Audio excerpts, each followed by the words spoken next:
And now, our feature presentation.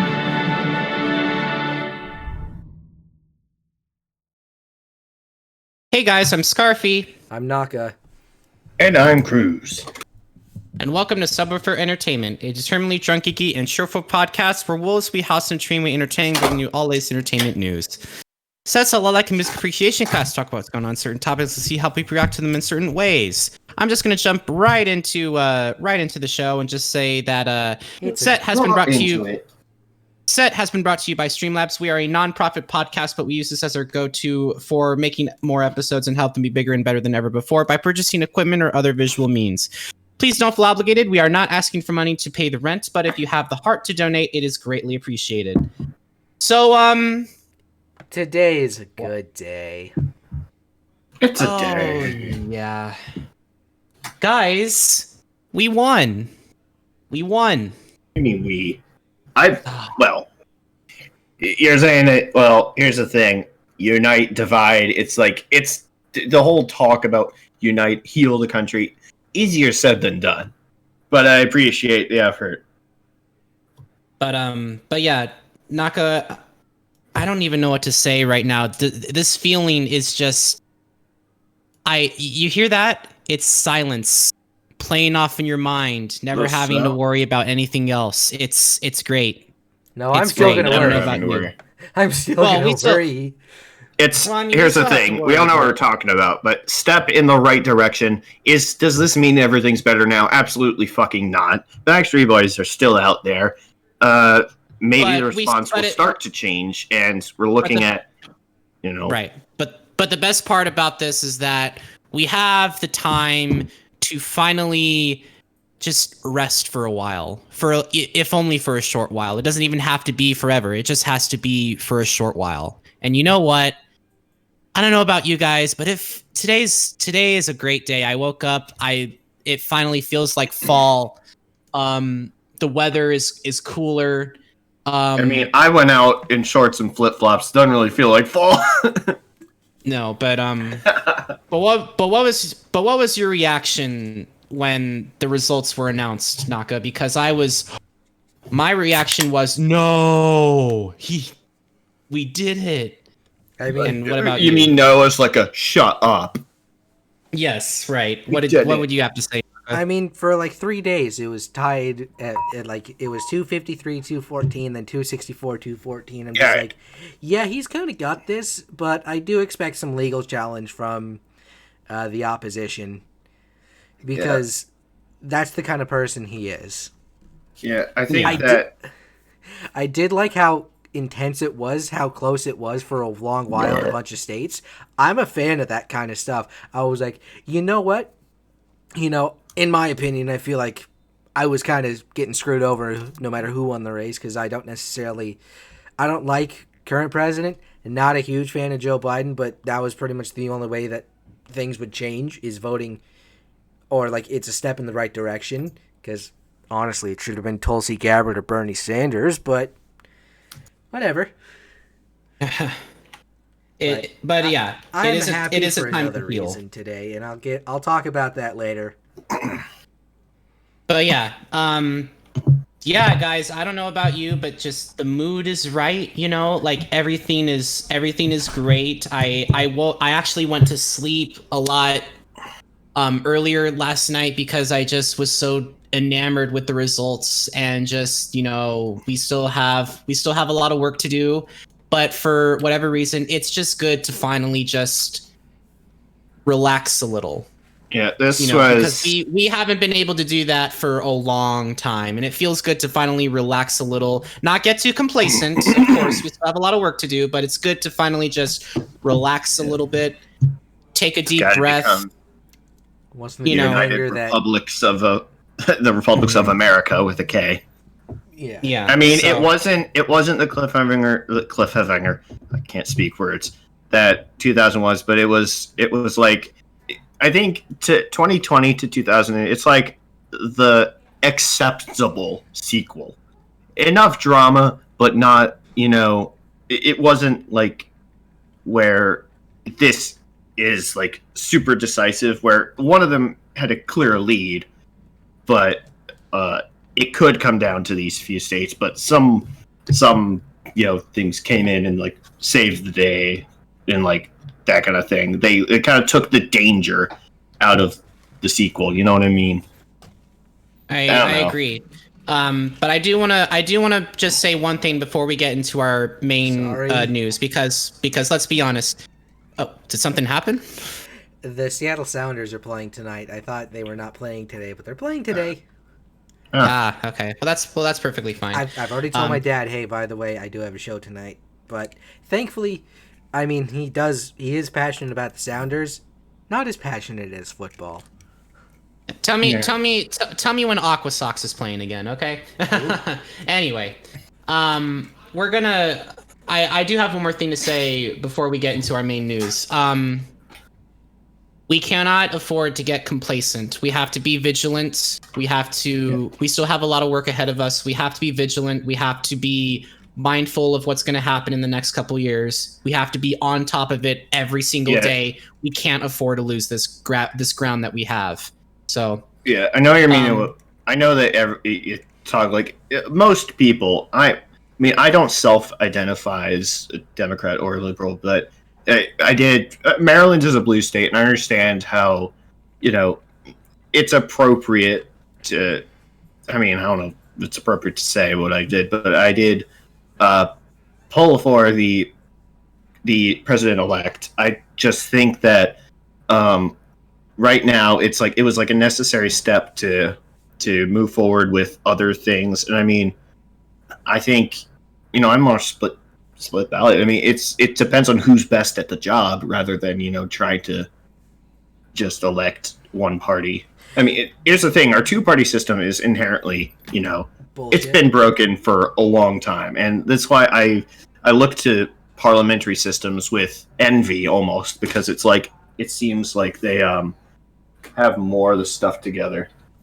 Yeah, I was very split ballot on the local election as well, because there were Democrats who I agreed with, or people who identify as Democrat that I voted for, and there's also Republicans that I voted for, because it's the ideals and the experience that these people have that matter more than just, oh hey, Democrat, I must vote Democrat. No, that's groupthink getting into your head, which I despise. You need to vote for who you truly believe is right, and I think people from both sides, or any side. If you wanted to vote a third party like Joe Jorgensen, go ahead. Yeah, for that. I don't. I mean, admittedly, I did push for Gary Johnson in the first election just because I'm like, I could not bring myself to vote for Hillary as much as it needed to be done. Needed in quotation marks, but I'm like, here's the thing: you've got someone who's super corrupt against someone who's super rich and corrupt. So it's like it really was South Park shit sandwich and turd. It's giant douche versus turd sandwich. That's what it was. Yeah. Just really like that. But yeah, what's happened has happened. It's doubtful that anything is going to change based on legal. Maybe there'll be some recounts, but I don't think it'll really change the result. But finally got that squared away. Anyway, enough about politics. We didn't, that's not where you came here for. You came to hear the entertainment. We just wanted to give you our thoughts and our feelings about this whole week because it's been a hell of a week. It's been a hell of a week, guys. Anyway. Krüz, music. It's your turn. Go ahead. Well, for the third straight week, and this is only because it's coming out this week, AC/DC Power Up. This is the week. It's finally happening. So, for the link to this announcement, it is still the same. It's the same as the first announcement song, which is Shot in the Dark. So far, that is the only song available. However, there was a little teaser put on YouTube for Demon Fire, which is what I linked last week. This is the music video for Shot in the Dark, which is, basically the band jamming out.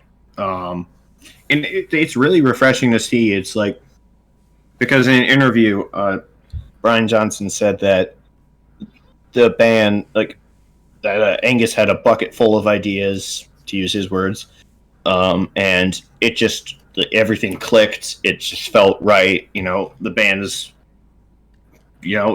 sometimes the move hits you, the mood. Some things it just clicks. Everything works. It feels good. You make good music, and it's great to see that happen in the music video. Yes, the album is coming out on Friday the 13th, the same day that Unus Annus ends. If you have been following it like I have, Rip the dream. Unus Annus, Memento Mori. Yeah, time is. We're entering the final week of Unus Annus. We have entered the final week of Unus Annus. I know I'm interrupting, and I shouldn't do that, but it's on topic to what Krüz and I are kind of talking about, so that's why I'm kind of interjecting. I shouldn't do that. I know that's unprofessional, but I'm kind of carrying the conversation of the Unus Annus. So go ahead, resume. And on that note, one door closed. I realized I typed this wrong. When one door closes, another opens. So, really excited for this next chapter in the discography of AC/DC, and it will definitely be part of my daily commute playlist, which has seen frequent use of Fire Your Guns and Let Me Put My Love Into You recently from AC/DC. So, really excited for this. This looks like, I don't know. I mean, they sound really good. They've got a lot of, not original members, but a lot of staple members from the early days back. Good shit. And I'm glad to see it. I mean, 2020 is as bad as it's been. There's also been some real good to come out of it, and bands you didn't expect to see, which we'll talk about in a little bit. AC/DC being one of those bands. Even throughout all the shit, there's light at the end of the tunnel, which not only with what we just talked about, but also AC/DC coming back. It's nice that even though most of this year has been a dumpster fire, that little bit towards the end makes up for it. There's a great image I found where it's like if 2020 was a scented candle and it's a bunch of porta potties on fire. Accurate.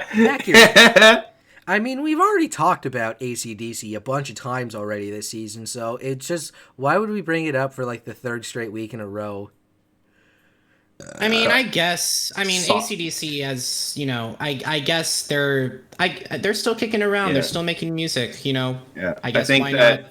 Just the tone of the songs are a little different, or the reference to the song is a little different. It's more like Shot in the Dark being like taking a chance with assume a lady, and just like having a good party, having a good night out, and all that. Yeah, indeed. All right, well, that's all I have to say regarding AC/DC. So, they're a great band. I like listening to what they have to say. So, all right. Now, another band that's been staying around. You know what they are? They're Too Mean to Die. They're Too Mean to Die, and they really mean it too. I mean it. The album cover, as we noted, that wasn't revealed the last time, or the first announcement was made for when they released The Undertaker. Too Mean to Die, the album cover has been released, and it is as badass as could be expected. Giant robot snake with red lightning as its tongue, which, come on, that's pretty cool. The interesting way they did it, they were gradually revealing parts of the album when more Spotify streams came in for, I believe it was just Undertaker. Pretty cool idea. I mean, it's a way to like kind of encourage and reward, I guess. But it is a big snack. Along with the badass cover is the badass title track for the album, a raging metal anthem declaring the band's intention to use some of the lyrics, kick ass and take names. And that is precisely what they're planning to do. The album, again, will be released on January 15th. They might, they might be, they might not have many more updates before then. Maybe release one more song or another video or something. This is a lyric video for Too Mean to Die, which is how they released the song. So yeah, again, January 15th is when this full album comes out, and The Undertaker and the title track for this album are the ones that are currently available. Oh, this is going to be great. I can't wait for the album. Oh, you're really excited for this album, aren't you? Yes. Because, again, we have to wait 2 months, but I'm fine waiting 2 months if it means that it's going to be top quality shit. I'm glad to hear. So what do you have to say about it before we move on to our next and probably biggest announcement of music for a long while? Are you asking me? Yeah, what are your thoughts on it? On Except Too Mean to Die? I have to be honest, I'm kind of about it because I'm more excited about the next announcement. I don't hate the band by any means. It's just I'm trying to really understand what they have to say. And they sound great. They sound perfect. I'm pretty sure some people would really like it, but that's really all I have to say regarding it. So anyway, I am very, very excited for this next announcement. Nobody saw this next one coming. Krüz? No. I'll let you take it away. Yeah, this, guess who's coming over to dinner? That's right. It's System of a Down. So 2020, we know, has been full of surprises and triumphant returns in the music world, which we just referenced. Just the right tense, Krüz. So you mentioned Blue Oyster Cult and AC/DC, and My Chemical Romance was supposed to come back this year. Yeah, I do remember that, but I don't know if that. I do remember talking about that, but I don't remember. I didn't see any updates following that. I know they were doing a reunion show. I think it was supposed to be an actual reunion tour, but I mean the Backstreet Boys reunion tour happened, so. Oh, that one definitely for sure. But go on. Go ahead. There probably won't be a reunion tour, at least for the time being, to accompany this. Now System of a Down joins these bands who've made triumphant returns in 2020, not with an album, as some might have speculated before their kind of breakup. I don't really know all the drama, the circumstances rather behind it and everything. But they do have 2 new songs inspired by a conflict that is very understandably personal to the band. Let me just pull up the thing. Let's see. Yes.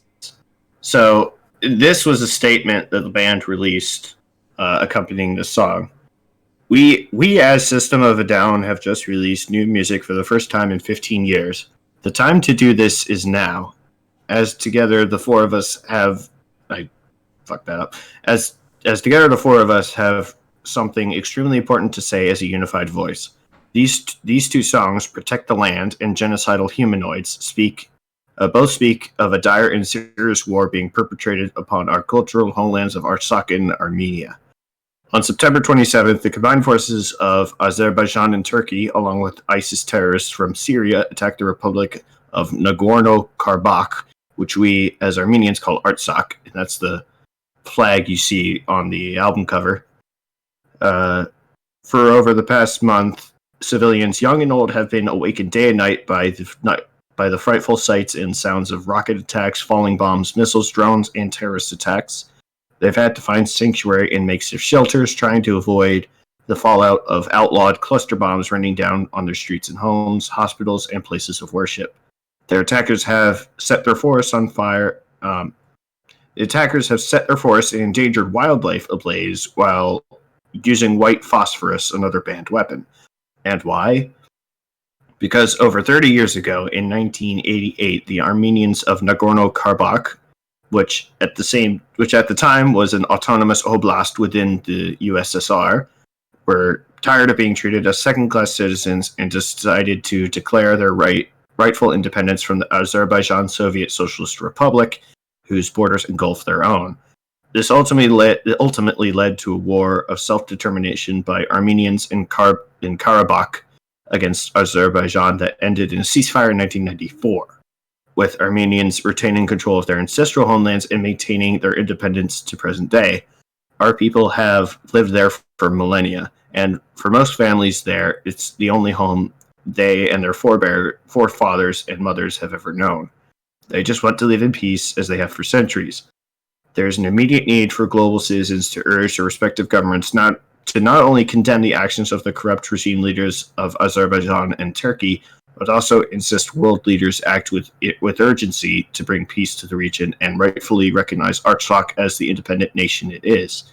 Most important and urgently, we humbly implore you to donate in sums large or small to provide desperately needed aid and basic supplies to those adversely affected with what are ever-growing accounts of crimes against humanity. We realize that for many of you, there are more convenient ways you like listening to music, so please consider the opportunity to download these songs as an act of charity above all else. The music and lyrics speak for themselves. We need you to speak for Artsakh. Peace, Darren, Shavo, John, and Serge. And for those wondering what the donation, how that apparatus works, the two songs on YouTube, Genocidal Humanoidz is linked, but Protect the Land also has this. If you've seen it before, the YouTube fundraiser mechanism, that's how that's at least one way that they're taking a donation, and it's I forget what it's called. It's like Armenia it's called armeniafund.org or Inc. or it's meant to support humanitarian efforts in the region, and I think that's a really good cause.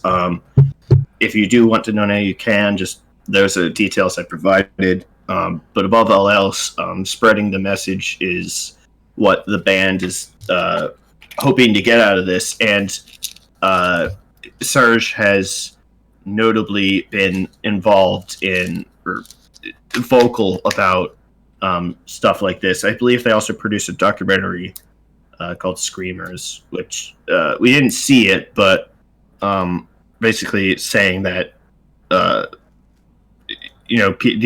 we have to be loud about this because people aren't paying attention to it, and that's something that affects a lot of people. And living through basically a war-torn area, living in a war-torn area is something people shouldn't have to face on a daily basis, yet certain regimes are getting away with it. So I think that it's not only important to appreciate that the band's coming back with new music, but also to recognize the message that accompanies the said music.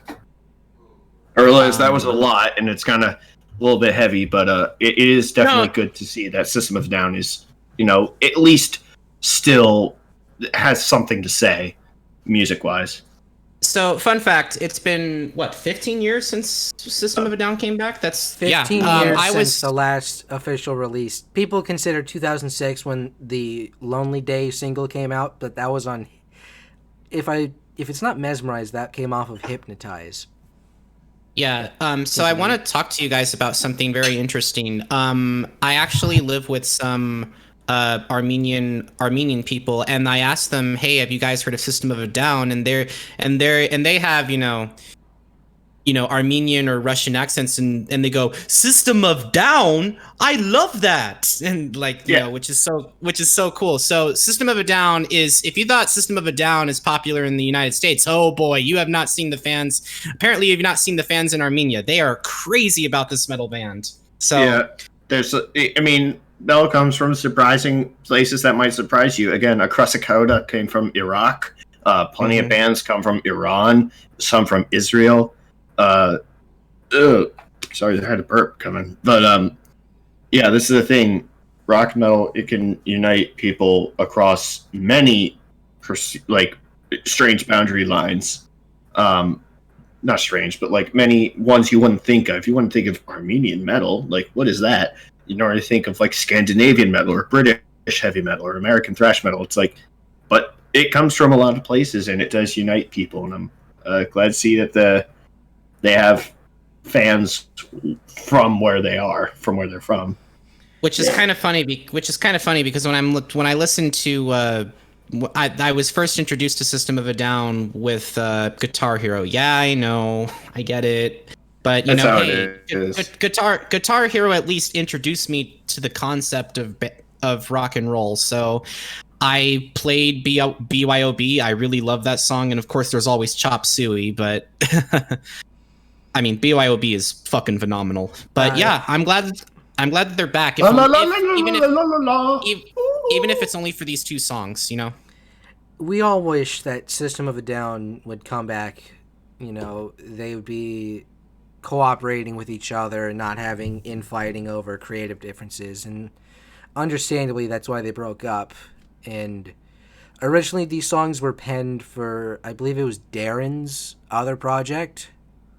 But they said, no, this is too important to have it be my side project. We need to get all of us together and put this out and bring this to light for more people. And the unfortunate thing is that Armenia, especially in the 20th century, have been victims of horrible tragedies, and it's so sad to see that it goes on to this day, and that unfortunately Turkey, Azerbaijan, and the ISIS terrorists waited for election coverage to really, really heat up, along with COVID-19, so that media would turn a blind eye.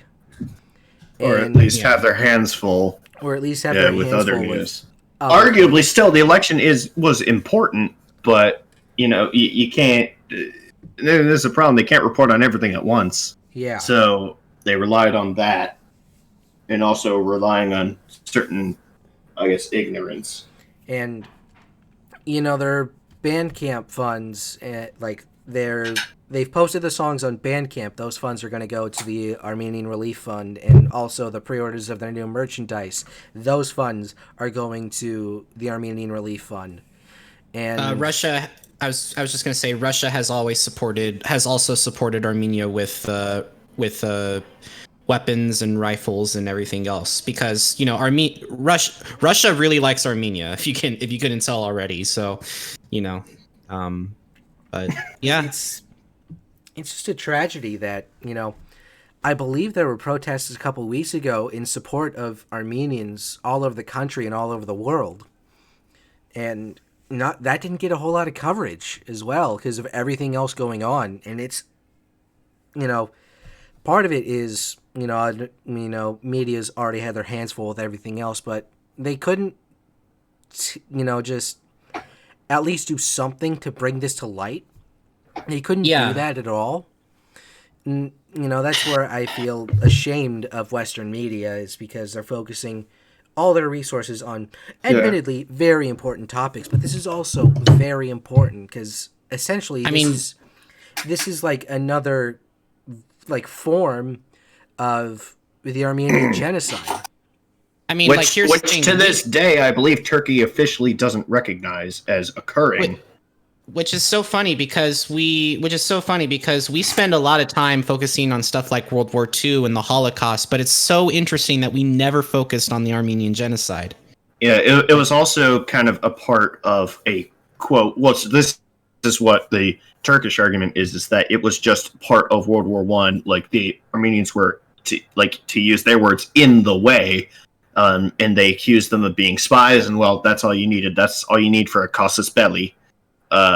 Which of course means a cause for war, and so they kind of tried to frame it like that, like, oh, they were in the way, they were spies, they were to sabotage us. Really, most of that was just unfounded bullshit. But again, it's kind of something to try to sweep under the rug. Which, again, to this day, I think you can get put in prison for trying to talk about it or publish something about it. Which is why a lot of people who try to in Turkey, which is what a lot of people who tried to bring it to light have had to leave.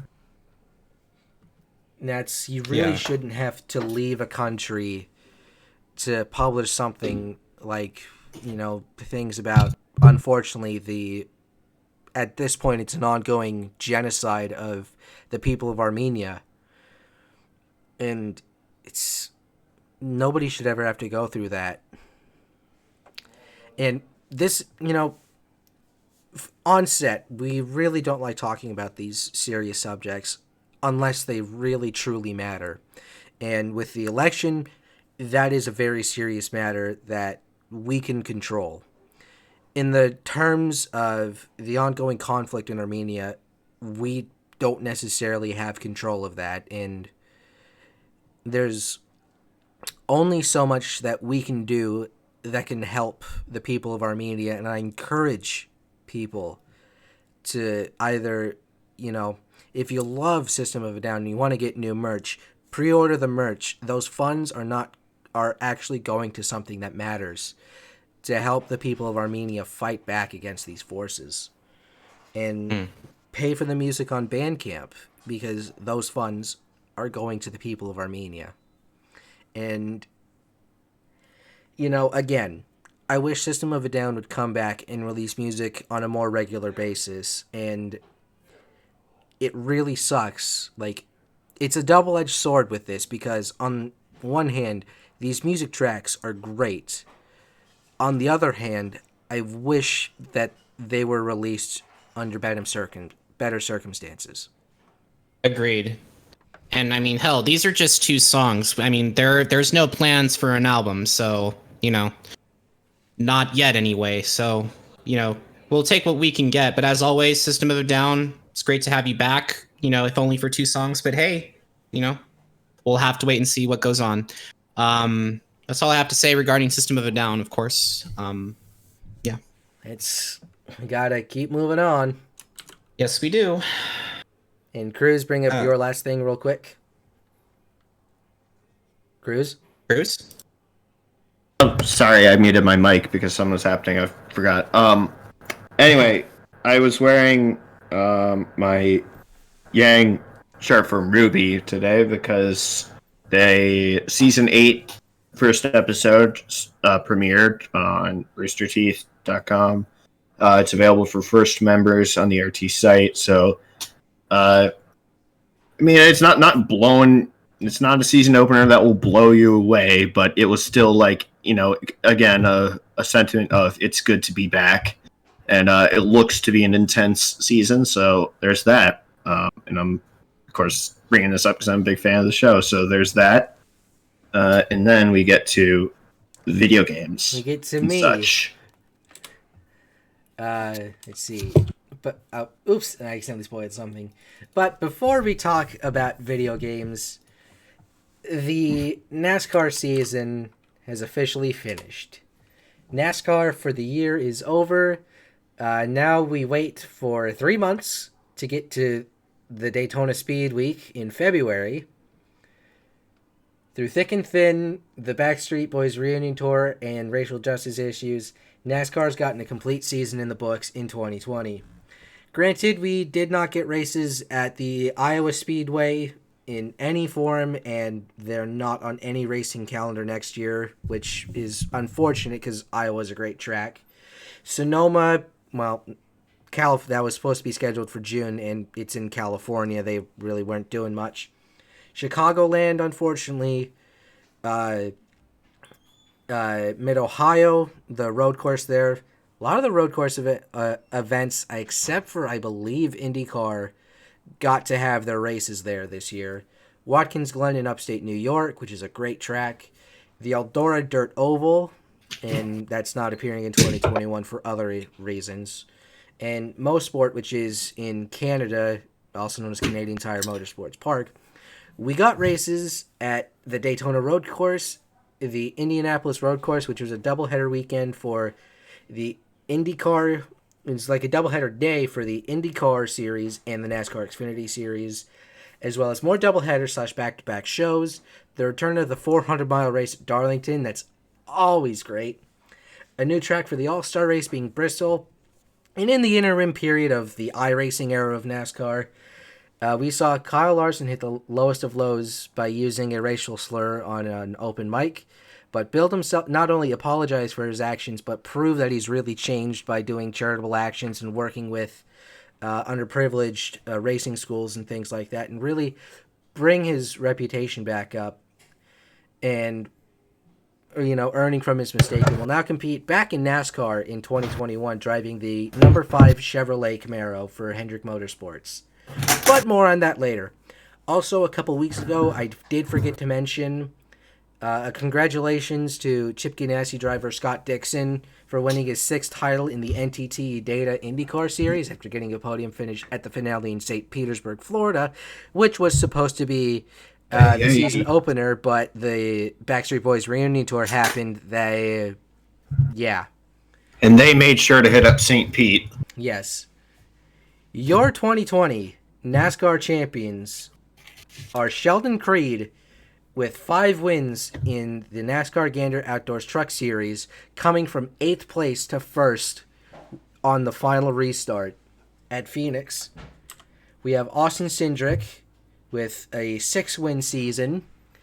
My pick was Chase Briscoe, but did not have a good car at Phoenix.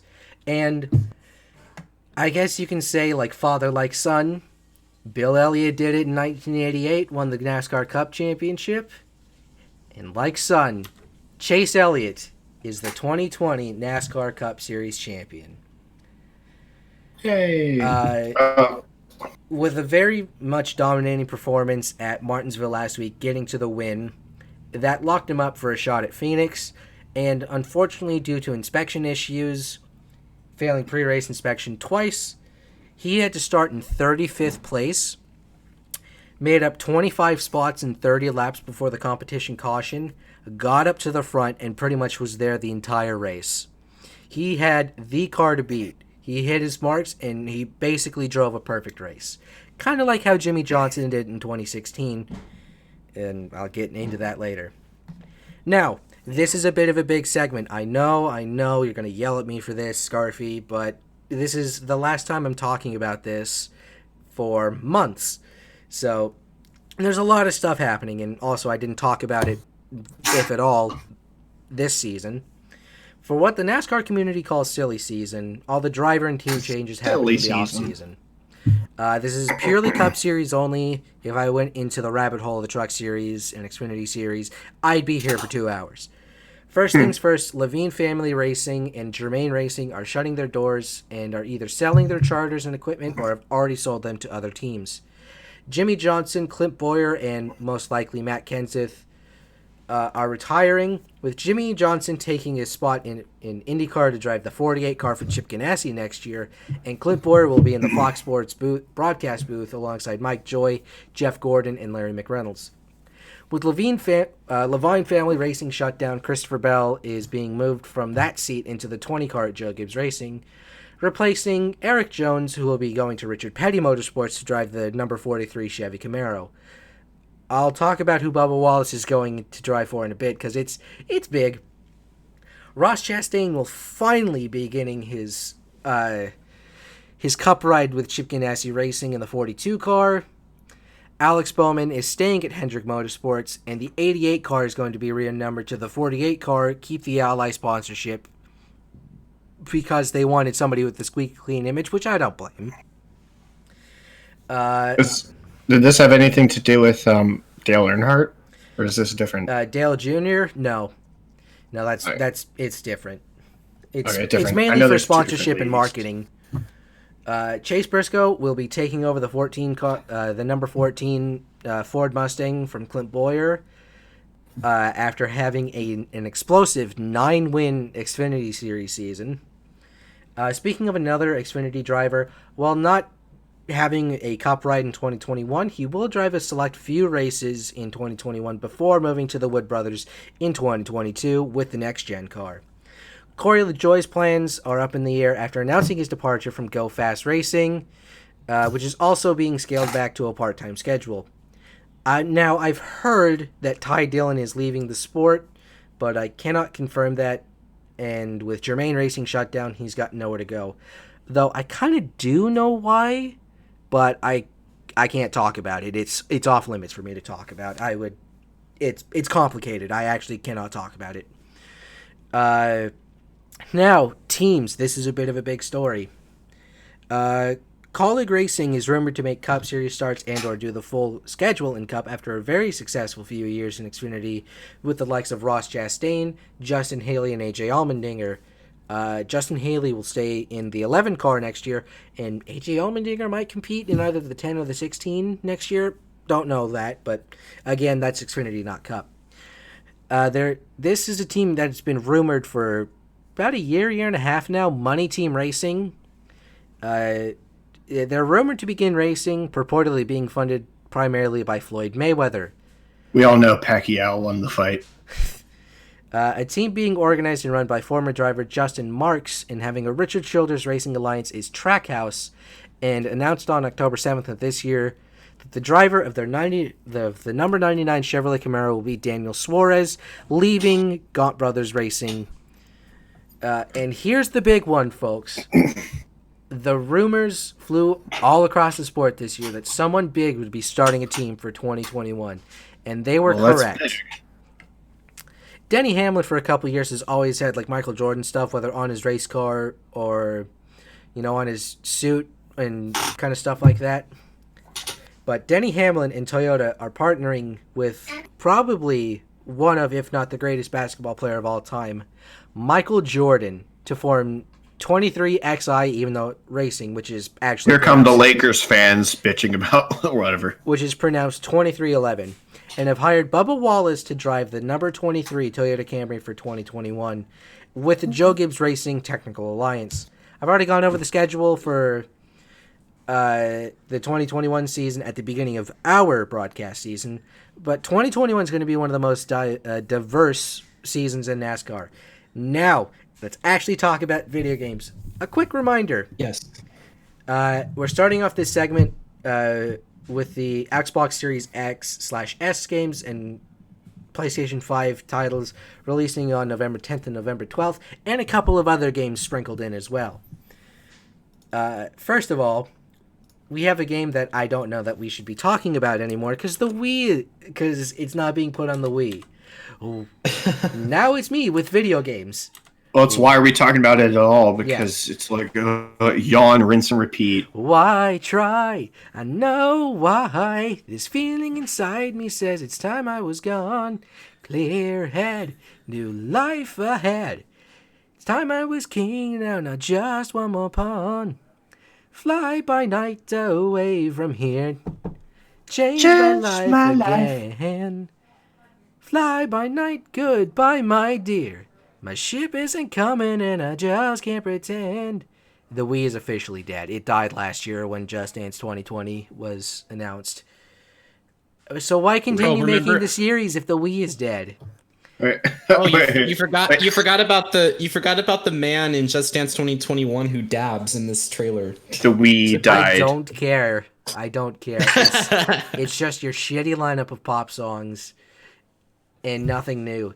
The Switch, the Google Stadia of all platforms, PlayStation 4 and Xbox One release date is November 12th. The PlayStation 5 and the Xbox Series S and X release date is November 24th. Not much to say. It's another Just Dance game. It's a song update. Next. That's all I have to say. Let's move on to something actually worth playing. Assassin's Creed Valhalla. Channeling major Amon Amarth vibes. Finally, a good game. Finally, some good fucking food. It's a typical Assassin's Creed formula, but this time it's Viking times. Ivor, the Viking raider, leads fellow Vikings against Anglo-Saxon kingdoms, can be either male or female, customized hair, war paint, clothing, armor, and tattoos. Honestly, with my kind of Norse/Nordic ancestral background, it's not much, but it's enough. This is probably the most interested Assassin's Creed game I've been the most interested I've been for an Assassin's Creed title since I want to say Brotherhood. Weapons have been expanded to flails and great swords, allowing dual wielding of almost any weapon, including shields, and every piece of gear that you collect is unique. Eagle Vision returns in the form of Odin's Sight, and your companion animal is a raven named Sinan, which is Old Norse for insight. Raven! The experience and skill trees that you fill out will also scale the difficulty of enemies, of which there are 25 unique enemy archetypes. Conquest battles return from Odyssey, being now named Results, leading Viking armies to attack forts as well as raids against smaller factions and raid parties. Settlements play a key part of the story and have been absent from the series since the pirate adventure known as Assassin's Creed IV Black Flag. In these settlements and clans, the players can forge diplomatic weddings to form alliances and whatnot, and Ivor can explore same-sex relations as well as heterosexual relations like in Odyssey. But here's the kicker. Naval transport has returned. Though there's less naval combat, there's more Viking debauchery, included like hunting, fishing, Viking brawls, drinking contests, and flighting contests, which Ubisoft has dubbed as Viking rap battles, as well as a mini dice game called Orlog and Cairn Construction. That's all I want to say because I'd rather experience this for myself because Viking storyline. It's going to be releasing for PC, PlayStation 4, the Google Stadia, Xbox One, and the Xbox Series line of consoles. Or I should just say Xbox in that case. It'll release on Xbox for November 10th, and the PlayStation 5, it's going to be a launch title for the next generation Xbox consoles, and it'll be a PlayStation 5 launch title releasing on November 12th. So I do have to say, this is kind of giving me some Elder Scrolls vibes. If you don't know, I don't know. I'm getting this feeling when looking at this game. I thought that Assassin's Creed was a very, starting out, I kind of thought it was becoming the next Call of Duty, if only because, well, you have all of these games that people want to play, but it's like, it's like, where's the substance, And I can't really fault them for that, but hey, I'm glad that this game is being made. I think that Krüz would actually love it because it involves Vikings in Valhalla. I saw the Game Grumps do a sponsored sneak peek video of it, and I didn't get to see the rap battles, which is basically what it really is true, except of course they didn't do it to music, but still I did take a course on Norse literature, and it's very interesting stuff. I love the drinking game. The way you have to use one of the joysticks to stay upright as you try to chug ale. It looks very fun. I've only played Assassin's Creed very, very little. This is the first one I might actually get. So yeah, it looks pretty badass. Again, channeling Amon Amarth vibes. November 10th. That's pretty soon, but I don't know if I want to get it before or after. Tuesday. I might try to get soon. It's Tuesday. Yeah, it's pretty soon. Remember last time when something was supposed to happen on Tuesday, then it ended up happening on Saturday? Yeah, that happened. Yeah. Days have no meaning anymore. Anyway, but we move on to more Roman numerals with 13. 13 is a remake of the 2003 title of the same name that's being released for Xbox One, PlayStation 4, and Windows PCs on the 10th of November, with the Switch release being in 2021. 13 is a cel-shaded oriented first-person shooter game that, again, initially released for PC, original Xbox, PlayStation 2, and GameCube back in November of 2003, based off of the 1984 Belgian graphic novel series of the same name. The protagonist wakes up only recalling getting shot while trying to escape a boat, finding out that they have a tattoo of the Roman numeral 13 on them, and a bank deposit key. Overall, the story takes place within the same arrangement as the first 5 volumes of the graphic novels, with things also changing because video game, not graphic novel. Attempting to uncover the identities of a group of conspirators trying to overthrow the U.S. government and the involvement of a man with no memory is quite interesting. Graphically, it's cel-shaded along the lines of Jet Set Radio Future, Automodelista, and Borderlands, but also during comment there will be comic book style onomatopoeic words contained in bubbles. Yeah, I saw that in the trailer. I thought that's awesome. I love that little touch of not a comedy, but it really comic book style. The vibe of the game. And there will be words contained in bubbles for sound effects like Kerrang! And Bzork. Not official sound effects, but use your imagination. With a variety of weapons from knives to bazookas, Uzis to M60s, and other objects like bottles and chairs, that can be used as weapons. Kevlar gear and first aid kits are spread throughout the map. You can take hostages and human shields to protect you from getting shot at, which is cool. You don't really get to see that often in video games. Lockpicks are used for doors, and grapnels are used to climb the walls. And through a 6th sense, 13 can detect enemies. Stealth elements, like hiding bodies and using silent kill methods may be needed. It's very much a unique first-person shooter, and it's being re-released on Xbox One, PS4, and PC on November 10th, and will probably already be compatible. They're just not getting enhanced versions on the new consoles. So, with 13, it's just it's so interesting that this game was made in 2003 and they're making a remake of it. I mean, don't get me wrong. Remakes are a good thing. It's just, wow. Yeah, I had no idea this. Happened. Don't get me wrong. Weird things have happened. I mean, hell, we're getting a remake of a very classic game, which I will dare not spoil because, well, we're not even there yet. But at the same time, damn. I mean, wow. That's quite impressive. I mean, if we can get a remake of Need for Speed Hot Pursuit 2010, which I do own now, and it's very fun. I very much enjoy it. I'll probably play that after the stream's over, after dinner. But stranger things have happened, like the fact that we got a licensed racing game remastered in 2020 with only a few things missing. That's really, really cool. And again, anything's possible. Mm-hmm. Indeedly so. Not much for me to say about this one. I hope it does well. I heard it got decent reviews, so yeah, can't wait to see what the remake brings. Mm-hmm. And now we move on to a World War II MMO. You're in the army now. Enlisted, a squad-based World War II MMO shoot FPS that's a Series X/S and Windows PC timed exclusive. Interesting. It's an FPS game where you drop in squads, kind of similar to like the battle teams in Battlefield, with infantry, ground vehicles, and aircraft fighting together in World War II themed maps. I did link a preview of the Battle of Berlin. However, that's not going to be included. That's still in kind of testing, but that'll be released later down the road.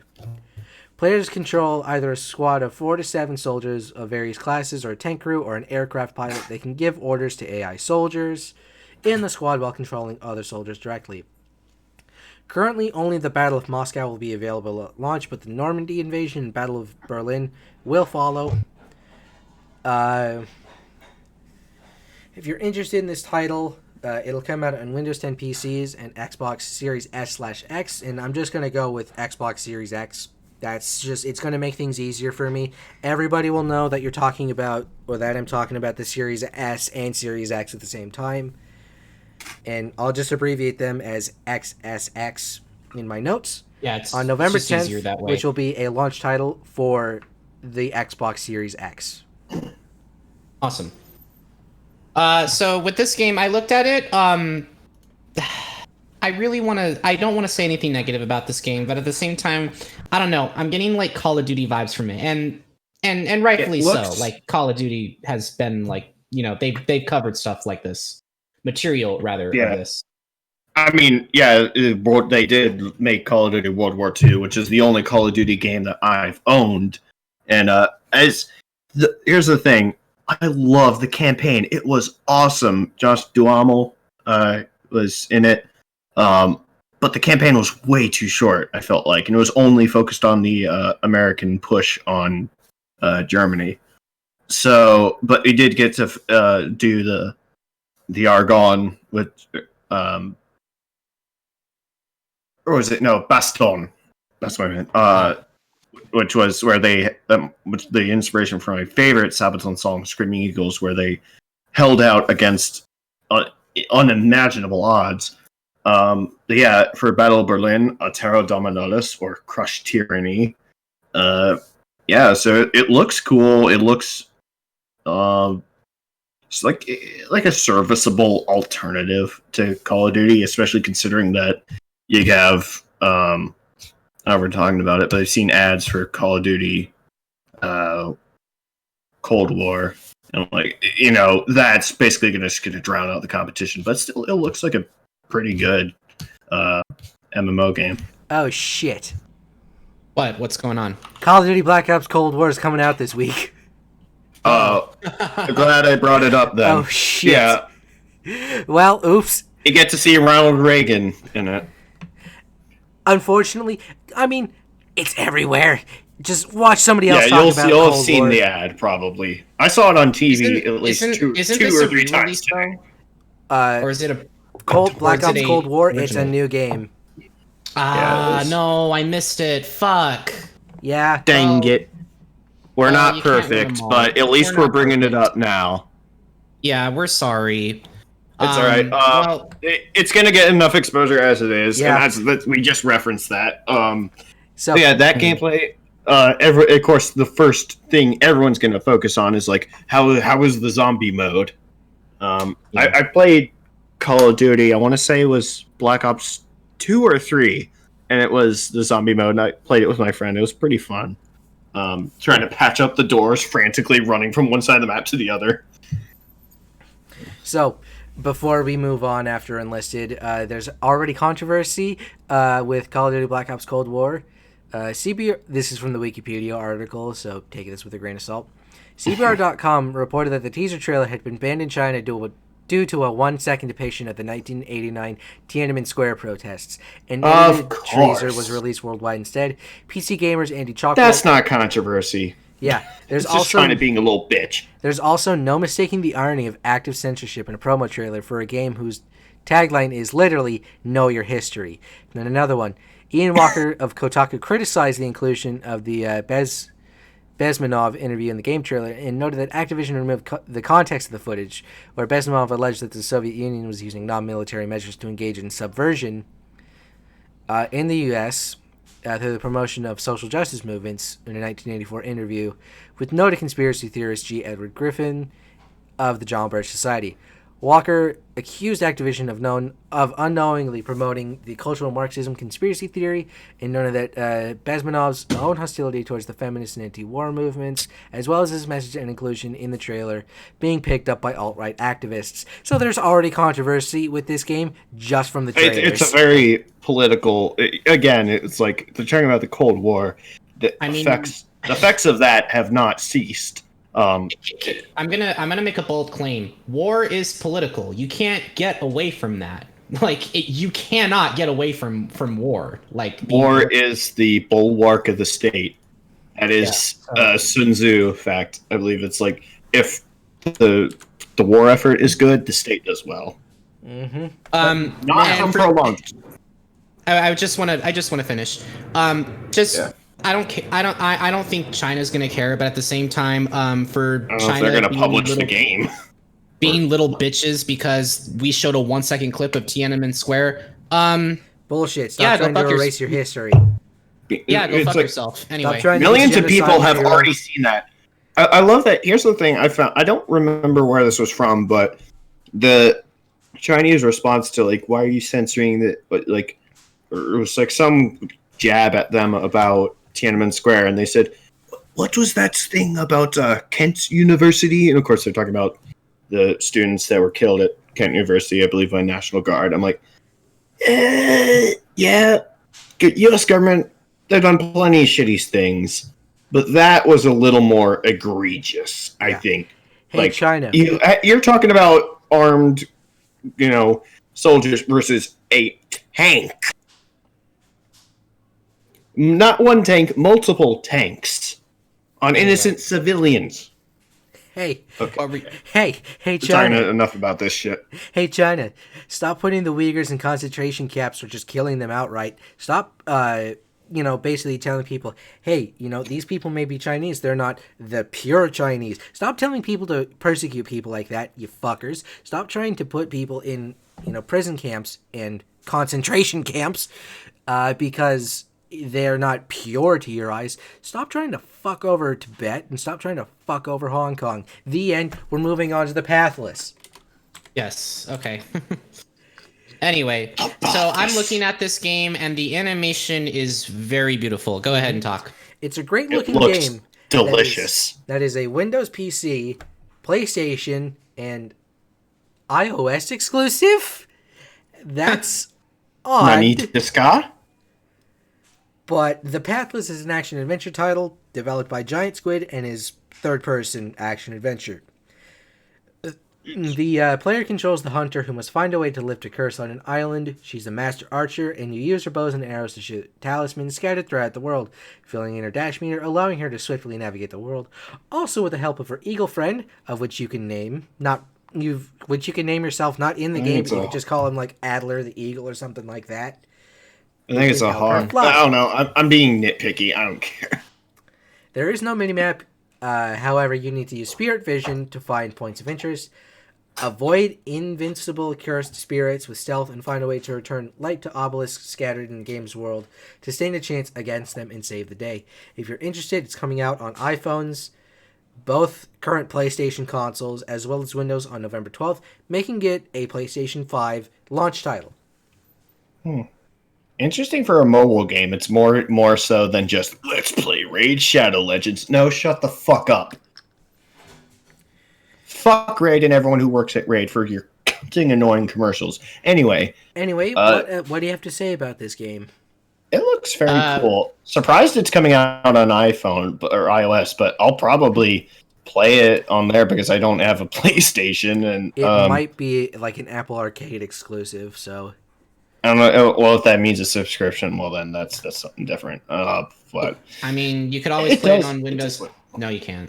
I was gonna say you could play it on I do have a Windows computer, but it's like it's barely hanging on for dear life.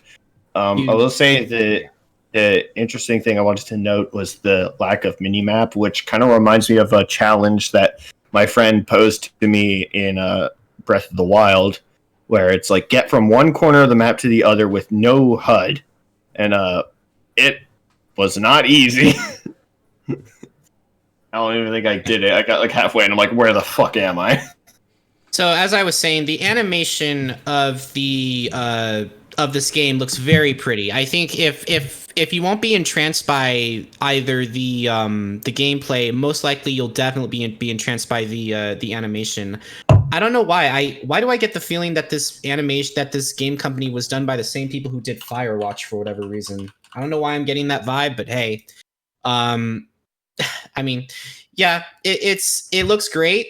I don't know if I'll pick one up because, well, I don't have a PS5, and well, I could get a PS4. I could get the PS4 version, but I don't really want to get the PS4 version because when a PS5 version is coming out, it's actually on the same day better.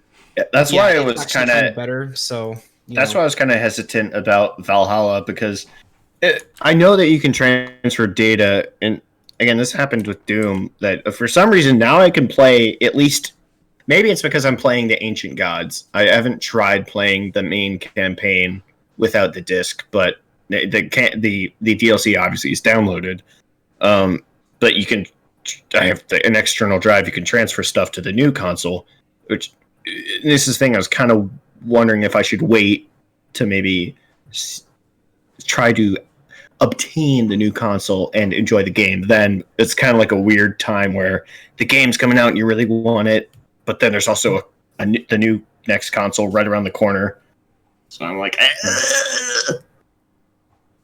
yeah. So, that's really all I have to say regarding this particular game. I'm more like, we're gonna get into the heavy stuff now. So. Hey, remember PlayStation All-Stars Battle Royale?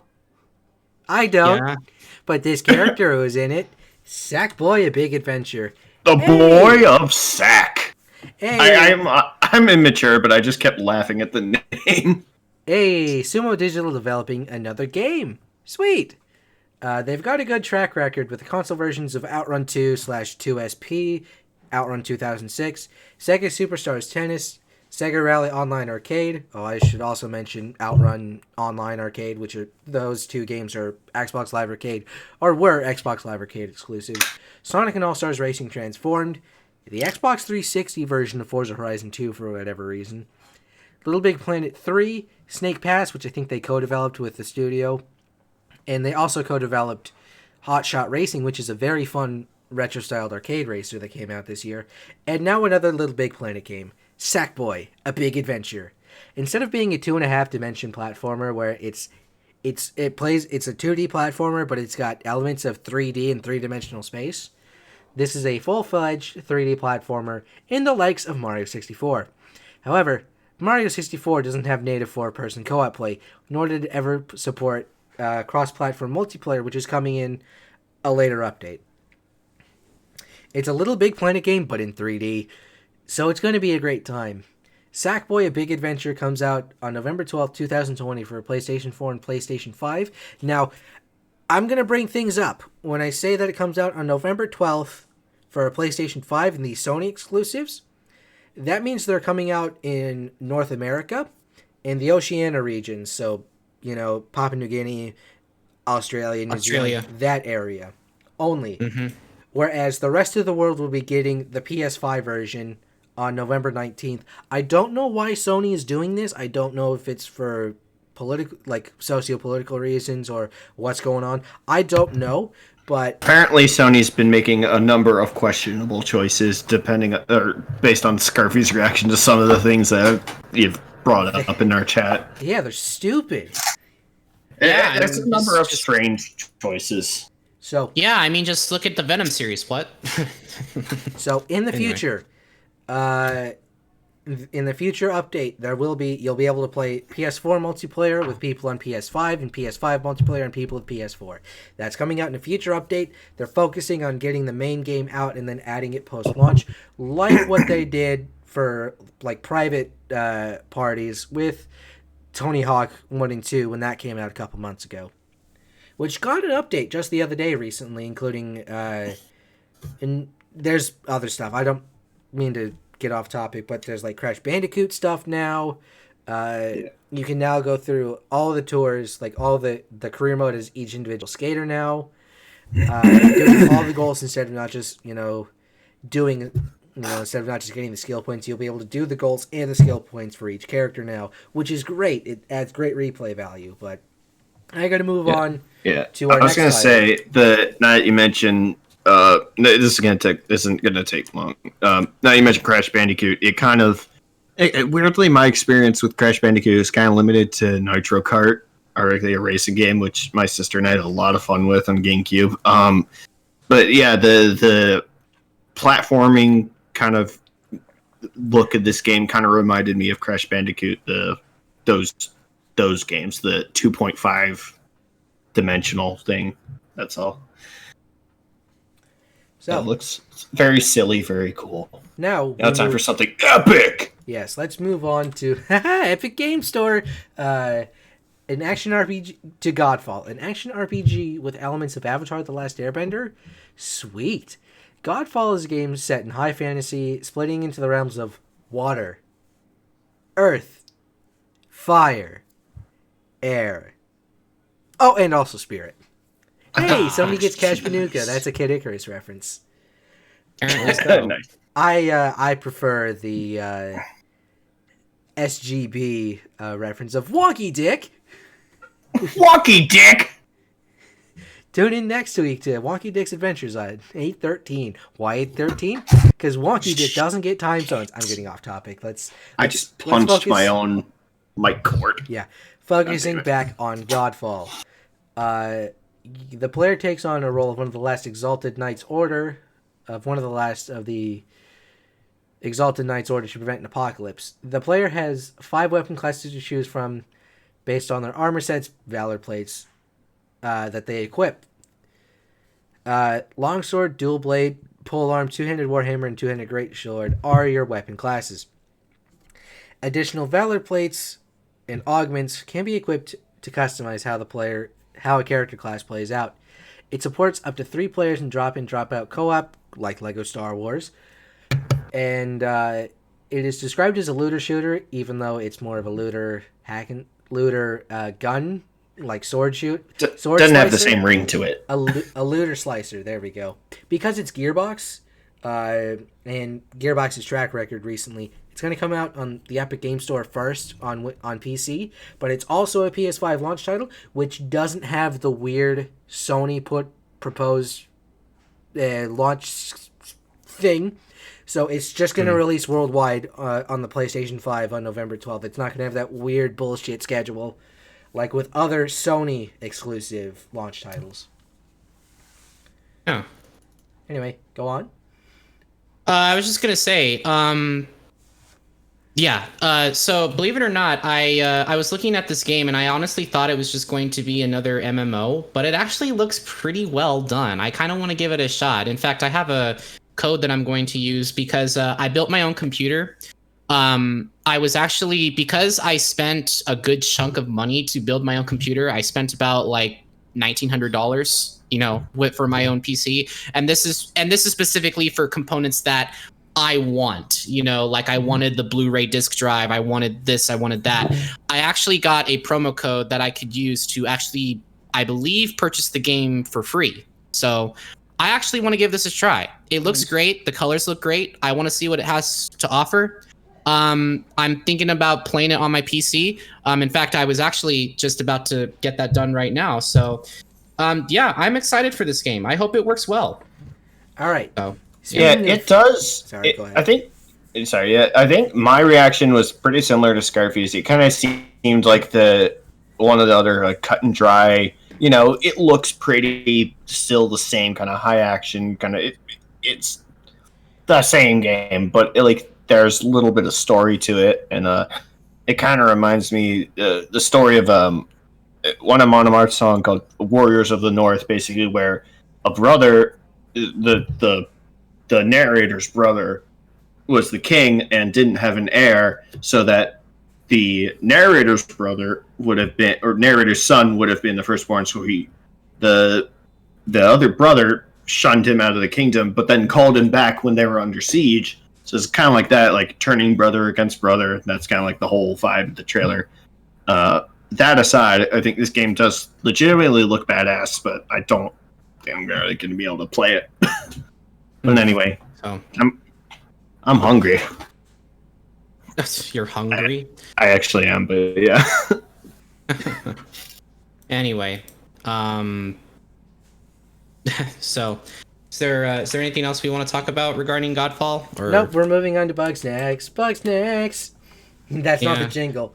But this is an upcoming adventure game where players explore a mysterious island and attempt to find and capture the eponymous half-bug, half-snack creatures. It's got elements of Pokemon Snap, Ape Escape, Dark Cloud, and Viva Pinata, even so much as the initial gameplay being a heavily inspired Pokemon Snap game. Players control a newspaper reporter who one day receives a film strip in the mail from Elizabeth Megafig, a disgraced explorer. Megafig details the mysterious Snacktooth Island, Snaktooth, inhabited by creatures called Bugsnax, Bugsnax, who are half bug and half snack, and encourages the reporter to come to the island and document them for the world to see. Intrigued, the reporter makes their way onto the island, only to discover from the native grumpuses that Megafig has gone missing. It looks like a fun title, and will be releasing on Windows, Mac OS, so hey, Krüz could play it. PlayStation 4 and PlayStation 5 on the 12th of November, and because technically it is a Sony exclusive, it's North America and Australia and New Zealand will get it first on November 12th, and then the rest of the world will get it on the 19th for the PlayStation 5. Sony, why are you doing this bullshit? Why? You're just pissing me off, and I don't... What is with you, man? People are dumb. It's just how it is. Guys. So yeah, Bugsnax. I remember seeing the strawberry with eyes, and I remember being super creeped out when I saw I was grabbed by the giant pizza bird. Yeah, basically, and it's the hell am I looking at? And then they announced Bugsnax. I'm like, oh, okay. So I like the crab trying to throw the pineapple into the water. It's interesting, to say the least. That's really all I have to say regarding Bugsnax. I hope it does well. It kind of looks like a rare game, but for a platformer. But hey, we'll see what happens. I mean, hey, So, all right. Cody would take the strawberry. Yeah, you're totally right. He totally would. Yeah. So, I mean, that's the hinging selling point from this game. Can I eat strawberries? Sold. Oh, so we are ready for this. Big. Oh yeah, here we go. This is a big one. So this is a bit like Saints Row 4 Gat Out of Hell, where this game is technically an expansion to the main Spider-Man game that came out in 2018, but can be played wholly separate from Spider-Man 2018. Spider-Man Miles Morales. Yeah. The narrative continues from the previous / current game in its DLC, The City That Never Sleeps, where that left off, during which Miles Morales was bitten by a genetically modified and radioactive spider, giving him powers to that of Peter Parker's. Morales has been in training for a year under Parker's wing, but doesn't have the full experience that Parker has yet. He must balance supporting his mother's campaign for city council and defend his new home in Harlem and the rest of New York City as a gang war between the Roxxon Energy Corporation and a high-tech criminal army. The underground, led by the Tinkerer, breaks out. Parker tells Morales that he has to be like his late father and walk on the path to become a hero for the New York City. The New York City. Just New York City. What am I talking about? Insomniac Games knocked it out of the park with Spider-Man 2018, which I played it. I haven't played it. I haven't played it, but the game looked beautiful. And again, people were just, the only knock on it was that people were saying it's basically a copy of an Arkham game, but it still worked. Anyway. But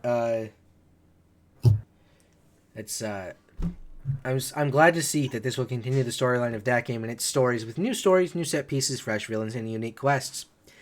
Excuse me. The PlayStation 5 version will look better and play better thanks to new hardware advantages of the PlayStation 4, like that advanced haptic feedback in the controllers and ray tracing on the PS5. And it'll also support high dynamic range, HDR10, and an optional performance mode on the PlayStation 5 that allows 4K 60 FPS. And so it won't look as pretty as the full visual, but it's still a beautiful game. I agree. From what I've heard and read, if you get the Ultimate Edition of Miles Morales, you get Spider-Man Remastered on PS5. I don't know if you'll be able to buy Spider-Man 2018. That's the visual I got. PS5. I realize it's for the Ultimate. If you'll get all the... See that? I don't understand that. But you'll be able to play Spider-Man 2018 forwards compatible. Because if you own Spider-Man 2018 on your PlayStation 4, you'll be able to do that on PS5 already. You just don't have the super updated textures and everything like that. No. But Spider-Man Remastered on PS5 is a visual and performance update of Spider-Man 2018 that includes all of its DLC. Again, I don't know if there's going to be a standalone release for that. And also... Spider-Man Miles Morales is coming out on the PlayStation 4, so I'm glad Sony was like, yeah, we're not going to lock this behind a console paywall. Whatever the case, Spider-Man Miles Morales releases for PlayStation 4 and PlayStation 5 on November 12th, and specifically on PS5 in North America and the Oceania regions on November 12th, whereas the rest of the world gets it November 19th. God damn it, Sony, you suck. So I have to say this right now. I actually played the original Spider-Man on the PS4, Spider-Man 2018. Oh, it's so fun. I don't have a PS4. Excuse me. Sorry. And I was more than impressed with what they had to offer. I felt that the story kind of felt a little cluttered towards the end, but with the gameplay and everything that you can do, it's a lot of fun. There's a lot of challenges to be had. There are certain characters that I really fucking despise, but for a game, but every game has that one thing that you can't stand. So it's a great game. I don't know if I'll pick up this game right away because I don't have a PS5 and I'm not getting a PS5 until much later down the road. I know it comes out for PS4, but again, as I said before, I only want to play the updated versions because I know that those versions are technically better. You could just get the digital version, and it should, hopefully, if Sony's not stupid, get the PS5 version upgrade if you get a PS5. Stupid! Only if you get the digital version. I don't know how Sony's handling that, how they're handling that with, enhanced for Series X/X, with Xbox One title. I don't know how Sony's handling that because they're stupid. But yeah, I agree. We must now move on to our final official announcement for video games. Demon Souls is getting remade. Oh boy, here we go. The game that started the whole Dark Souls phenomenon. Yeah. I call it The Demon Dark Souls before Dark Souls. I know it's Demon's Souls, but I just call it Demon Souls. I know. Again, it's easier to say. Yeah. Previously a PlayStation 3 exclusive. It wasn't that popular in Japan, but its gameplay and setting made it a commercial success in the West, gaining praise for its difficulty, difficult combat and addictive gameplay. So that it's safe to say there is no reason why it would eventually get a remake/remaster. As Bluepoint had to remain faithful to the original game, they needed to carefully consider additions and/or changes in case they would negatively impact the experience. The game features new weapons, armor, and rings, and new items found called grains, which gives the player a temporary resistance to effects like poison, fire, and bleeding. As in the case in the original, players must manage their carry capacity as some aspects of the encumbrance system have been adjusted, an example being healing items known as healing grass. I'm going to have a lot of reading to do, so I'm going to take some pauses, just an FYI. Like quick little ones. Also, in the original, players could potentially carry hundreds of healing grass. In the remake, the amount players can carry significantly lessened, and more potent grasses weigh more than less effective ones. One new feature, called Fractured World, is a mirror mode which reverses the layout of environments. The game also includes a photo mode, and when using it, the game will pause, something not normally possible. Filters from the photo mode can also be used during gameplay, including a classic mode filter, which evokes the look of the original PS3 game. Engage polygons. Although the Soul series is notorious for its difficulty, Bluepoint stated that the remake would not introduce different difficulty levels. The character creation feature has also been brought back from the original and improved upon with more options of customizability, like future games included. Demon Souls takes place in the kingdom of Boletaria in ancient times. Due to the misuse of magic known as the Soul Arts, Boletaria was being attacked by a being called the Old One. The world was nearly consumed by the magical deep fog and the soul-eating demons it created. The Old One was eventually lulled into a slumber, saving what remained of Boletaria, while some survivors became long-lived monumentals to warn future generations. In the game's present, Boletaria's ruler King Allant restored the Soul Arts, awakening the Old One and its demon army. Boletaria is now being consumed by demons, with those humans without souls turning into insane monsters. Players take the role of an adventurer entering the fog, engulfing Boletaria, and after being killed, the player wakes up in the Nexus and meets a benevolent demon called the Maiden in Black, as well as various other characters. Now bound to the Nexus until the old demon is returned to its slumber, the player travels to 5 regions of Boletaria, killing the powerful demons controlling those areas and absorbing their souls to increase their power so they can face King Allant. However, the King Allant the player faces is revealed to be a demon imposter. After defeating the false King Allant, the Maiden in Black takes the player, now dubbed the Slayer of Demons, to the Old One. The Slayer of Demons faces the true King Allant, who has been transformed into a helpless, blob-like demon within the Old One's body. The Maiden in Black then arrives to put the Old One to sleep again.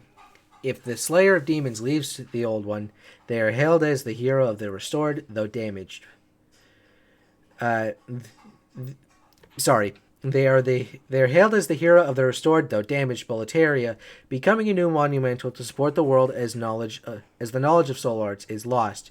If the Slayer of Demon kills the Maiden in Black, they serve the Old One and satiate their hunger for souls as long as the fog continues to spread.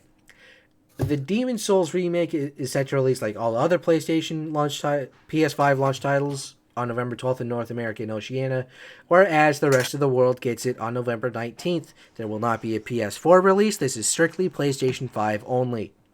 Okay, so I'm actually kind of glad that it wasn't released for the PS4. It's not because I don't want people to experience the game. It's more so the fact that people were waiting for this type of game for a long time. They were waiting for this remake. People said if you want to get into the Dark Souls series, you start off with this one and then go to Dark Souls. It only makes more sense to go that way. Yeah. But then this is one of the games that I am interested in getting. Unfortunately, I'm not getting the PS5, so it's like, how do I do this? And I like I said, I wish I could like the PS5 for what it is, and I can't do it. I cannot do it. I still have to give it some time before I even think about acquiring one. So we'll see what happens, because I'm actually debating in my head about getting an Xbox Series X just to spite Sony, because Sony's making horrible decisions. Is that you, Krüz? Yeah, it was me saying, "Join us, join us." Okay. But I heard Demon Souls is a lot of fun. So, Naka, what do you have to say regarding this? Again, Dark Souls and like the whole Souls franchise, including Bloodborne, not my cup of tea. Though Sekiro does look fantastic.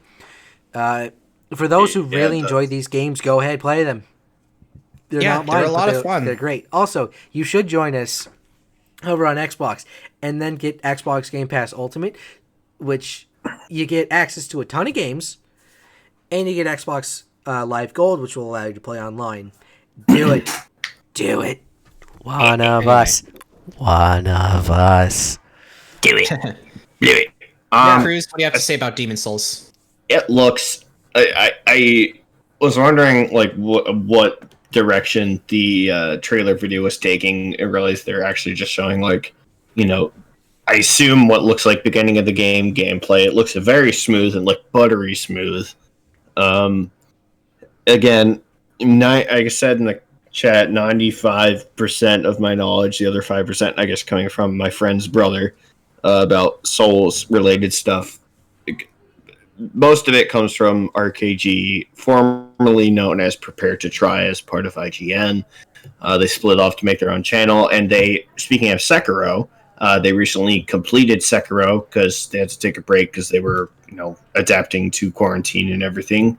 But the Dark Souls games 1, 2, and 3, and Sekiro have been kind of their mainstays as a channel. Being like, the whole thing is that Rory is like trying to overcome these challenges, and the other two guys are like, they're just talking shit, and also encouraging him and also celebrating with him. So it's a really cool channel. It's a relatively small channel. RKG, again, shout out. I love talking about those boys. To the Fools is a thing from Sekiro that they were very excited about because they decided to try some sake. So you are excited for this game? It looks very cool. Again, the problem is that it's related to PS5, so I don't know. I don't know if I have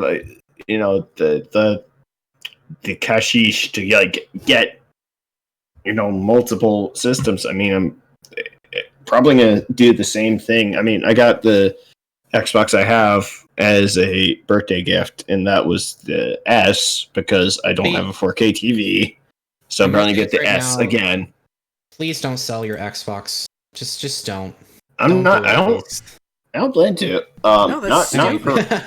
Not at least for a while. I mean, until I'm sure that this current Xbox is going to be like something that I can really stay with, and it might not be able to play the games again because the big difference, or one of the big differences between the Xbox, the Series S, and the Series X is that the Series S does not have a disc drive, so it's all digital, which is all the more reason for people to encouragement to buy the to subscribe to the Game Pass service.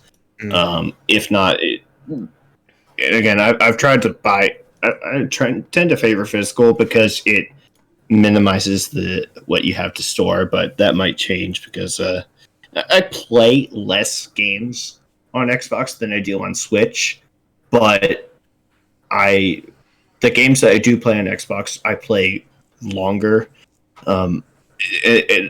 The most recent one being Doom Eternal, and I just completed the first part of the Ancient Gods DLC, which features more badass music. So yeah, that's my segment on that. Yeah. But the game train doesn't end here, does it, Naka? Nope. I'm gonna leave this up real Yeah. quick. So we have some games that are releasing exclusively for the Xbox Series S/X on November 10th. So these are, we've talked about them, or they're getting the enhanced for Series S/X treatment exclusively. So these will be Forza Horizon 4. That update has already been pushed out.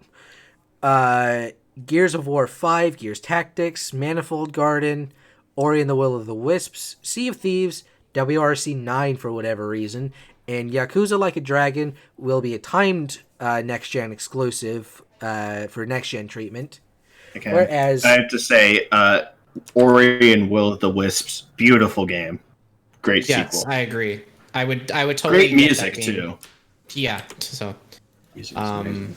now, titles being launched for both systems on their release dates respectively that are having, enhanced editions.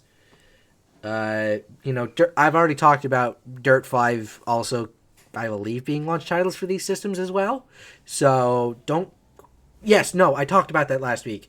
So you forgot them on this list, but games being released on the Xbox Series X/S consoles and PlayStation 5 on November 10th and November 12th, respectively. Dirt 5, Borderlands 3, Devil May Cry 5 Special Edition, Fortnite, because of course, Maneater, NBA 2K21, No Man's Sky, Observer, System Redux, Overcooked, All You Can Eat, Planet Coasters getting its console release, Tetris Effect for PlayStation, Tetris Effect Connected, so that'll be probably, crossplay with PS4?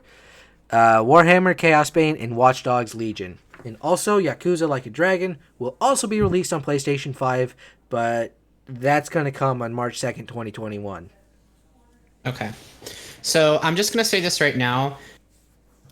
You know how they announced that GTA 5 was going to be coming out on the PS5, and I'm pretty certain it's also going to be coming out the Xbox Series X? I'm surprised they didn't announce a port for Skyrim. Now, I mean, don't get me wrong. I'm pretty sure a port is announced for both the PS4 and PS5, but damn. For the PS5 and Xbox Series X, but damn. But damn! I said really surprised they didn't announce it. It's, yeah. So, Get that. That's... Did you get that Pulp Fiction reference? Those are a lot of games, aren't they? Yes, I was supposed to have a screen up, but in my haste for prep after the end of the championship finale race at Phoenix today, I forgot to put up the mini announcements in my in the slideshow thing that you're seeing right now, so that's why it stayed on Demon Souls and not just mini announcements. It's my bad. I'm sorry. Next time there's many announcements, I will have that up. But now we must move on to unfortunate shit news. Well, hey, stop that. Hey. Yeah, no, that's not funny. Anyway. You forgot. All right. Yeah.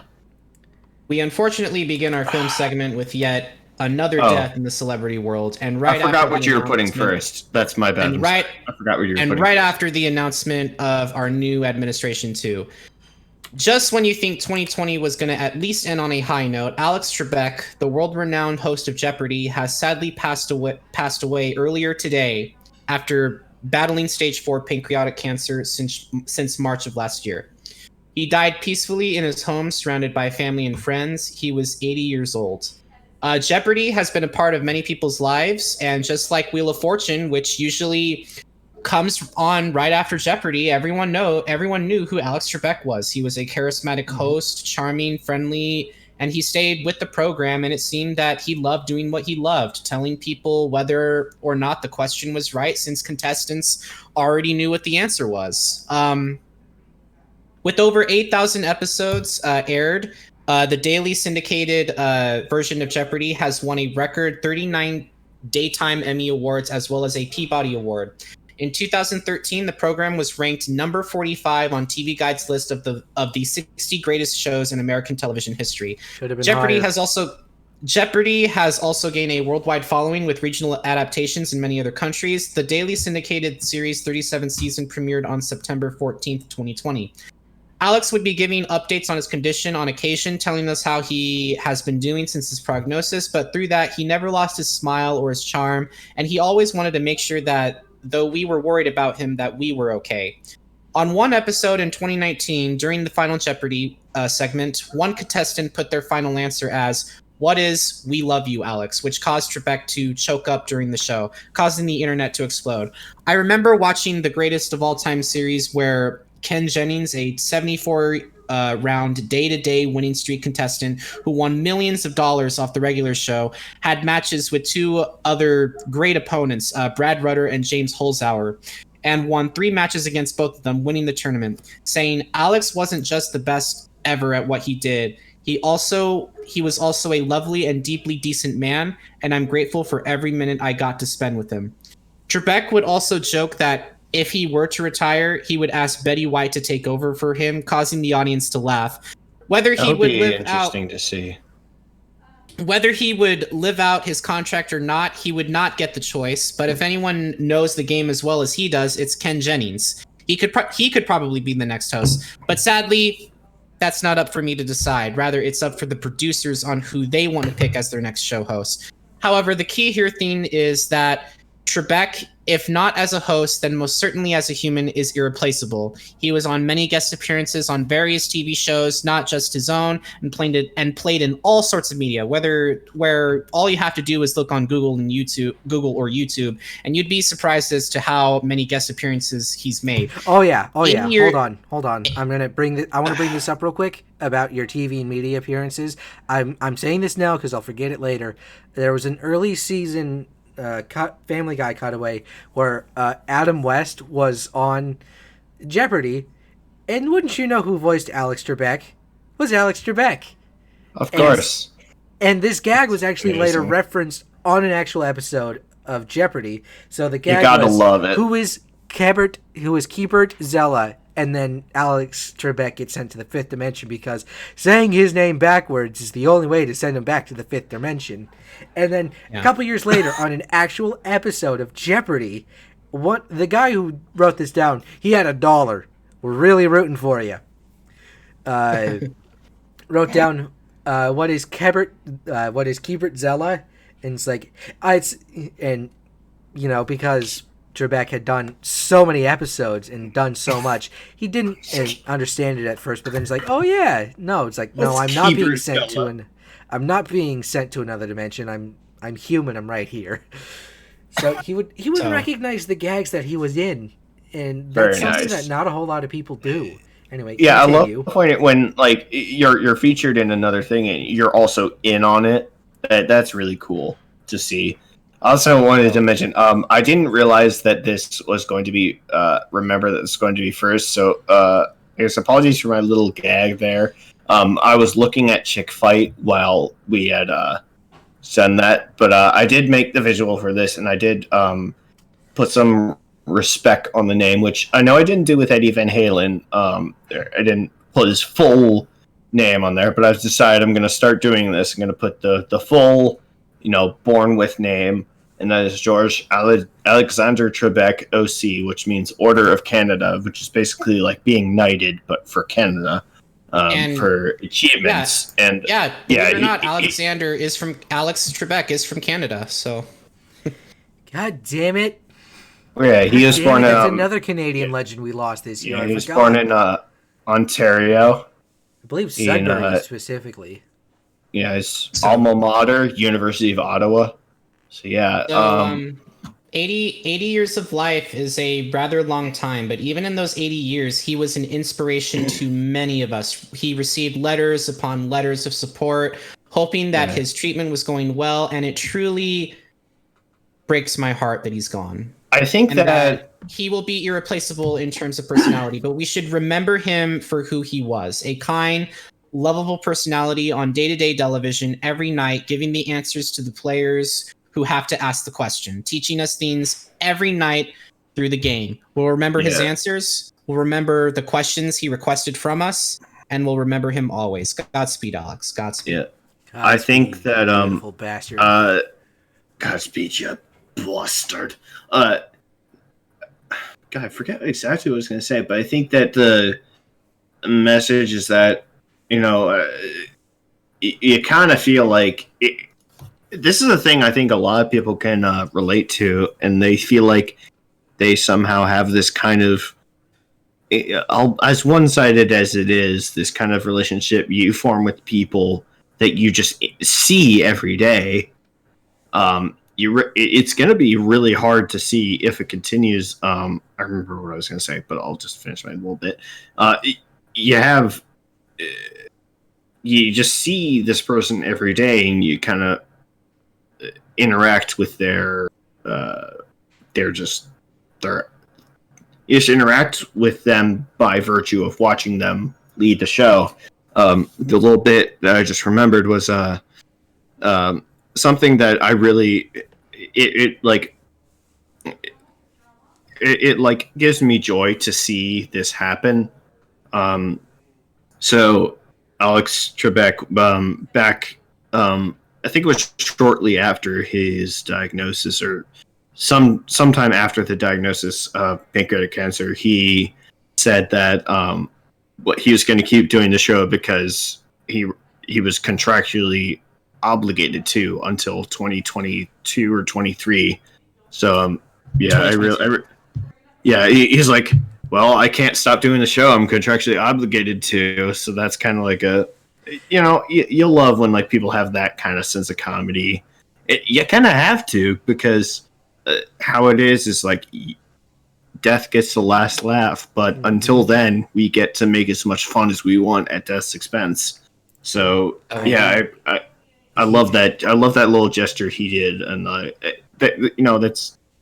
it's really heartening to see. It's like a very human thing, and rest in peace, Alex Trebek. And basically, the best to ever do it for a game show. He basically said, if I'm just gonna get up, go to work every day, and just live my life. I'm not gonna let it control me. I'm not gonna, be afraid of it. And he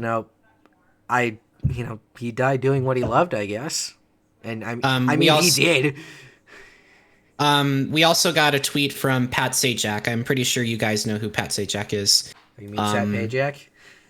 I mean, you mean us, or in general? You know who Pat Sajak is. You guys must know. I know who Pat Sajak is. Did he tweet at us or in general? No, in general. In general. In general. He said, our hearts are with our friends. Well, Wheel of Fortune said, our hearts are with our friends at Jeopardy as they say goodbye to their incredible host, Alex Trebek. He will be greatly missed by all of us. And then Pat Sajak also wrote, Alex Trebek's courage, grace, and strength inspired millions and awed those of us who knew him. A tremendous loss for his family, friends, co-workers, and countless viewers. I was honored to be a friend and a part of his professional family for all these years. A very sad day. Because keep in mind, after Jeopardy was over, Wheel of Fortune came on next.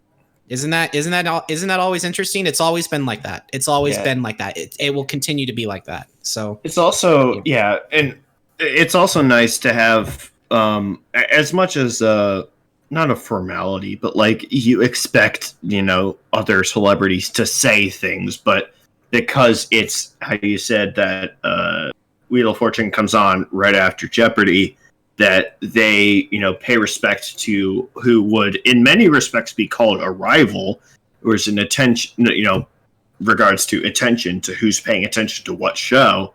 Arguably, a lot of people are probably watching both, but yeah, it's a sign of respect, and you'll love to see it. Game recognizes game. That's how the saying goes, I guess. That is all I have to say regarding Alex Trebek. I look forward to hearing who's going to host the show. I could only hope that the host will do just as good, if not a better job than he did, but we'll just have to wait and see, won't we? Yes, and Bing bong. Unfortunately, our next, and Krüz, you failed the gag. You don't get to repeat it. I'm sorry. We now move on to a movie that I don't understand why this movie's being made. I do, but I hate it. All right, so we're is moving how on it with is. the week ahead. Why does this look like an Amy Schumer film? Seriously. Case in point, Chick Fight is an upcoming American action comedy film directed by Paul Layden from a screenplay by James Downey. It stars Malin Ackerman, Bella Thorne, Dulce Sloan, Kevin Connolly, Kevin Nash, Alec Mapa, Dominique Jackson, Fortune Feimster, and Alec Baldwin. Jesus Christ, these are names that I've never heard of before. When Alec You've never heard of Wincombe Alec is Baldwin? No, I've heard of Alec Baldwin. I haven't heard of any of these other names. Jesus. Malin Ackerman.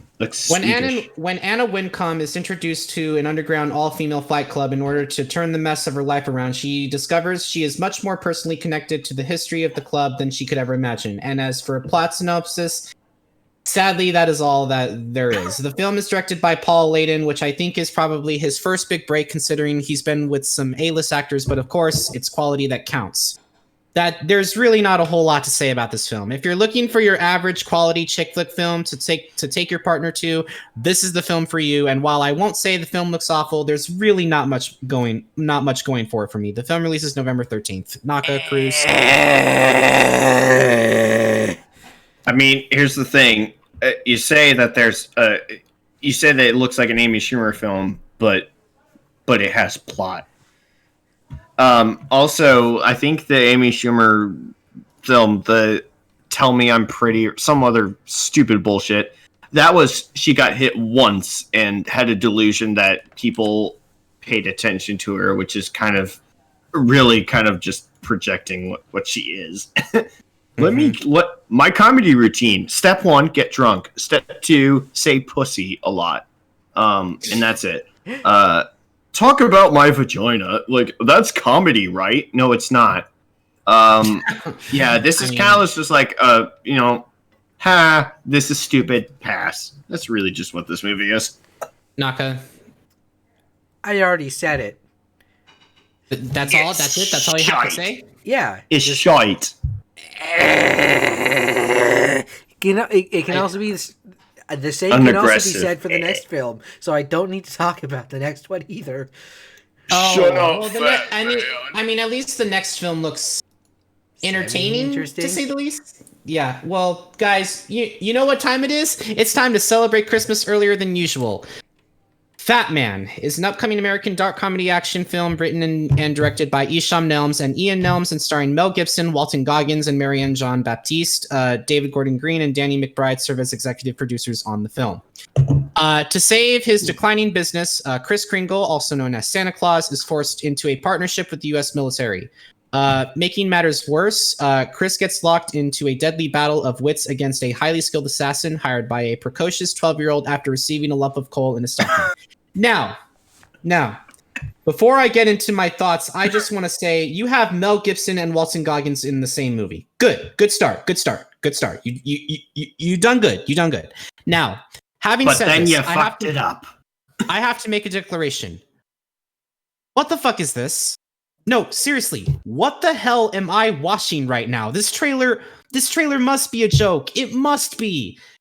Now that I'm awake, I am not exactly sure what to think of this trailer. This trailer is just so odd. And on top of that, you have Saban Films distributing, the same Saban Films who own Power Rangers at one point, which financially is great. But this film, man, I can only hope that the premise will outweigh the lack of seriousness that I'm supposed to take for this film being made. However, if you're at least willing to take that chance, the film releases on November 13th as well, with a digital download, or DD as I'm going to call it, on November 17th. Krüz, Naka, what do you guys think? All right, before I go into another... how does a kid hire a hitman in the first place? Look, suspend your disbelief starting immediately before the trailer begins.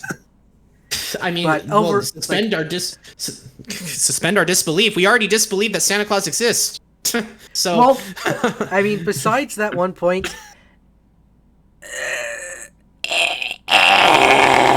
I'm trying to do the Feral Kid Icarus noise from the PlayStation Classic video it's his first video of 2019, where he just goes, So, Caddy, are you ready for 2000? It's like, how are you feeling? That's all I The feel with funniest these two scene- movies. The funniest thing Amy Schumer does is leaving the stage. That Implying anything Amy Schumer does is actually comedy, but still, yeah. It's like, yeah. bye. No, but really, Naka, what do you have to say to this trailer? Because at the same time, it does I look a don't. little entertaining. Really? I Wow. don't. I have think anything to that say. that's kind of the biggest redeeming quality is that, like, what you just said, like, it looks like it could be entertaining. It's like, Like, here's yeah. the thing. How am I Yes, supposed the to take this? when has the I don't know how to industry take not it been serious. about, well, panhandling? I think you mean pandering, but yeah, the it's basically been about pandering. That's kind of one of the weaknesses of Hollywood, but like it's kind of like pandering to the masses. That's kind of how it has to be successful, to be fair. But again, star casts does not a great movie make.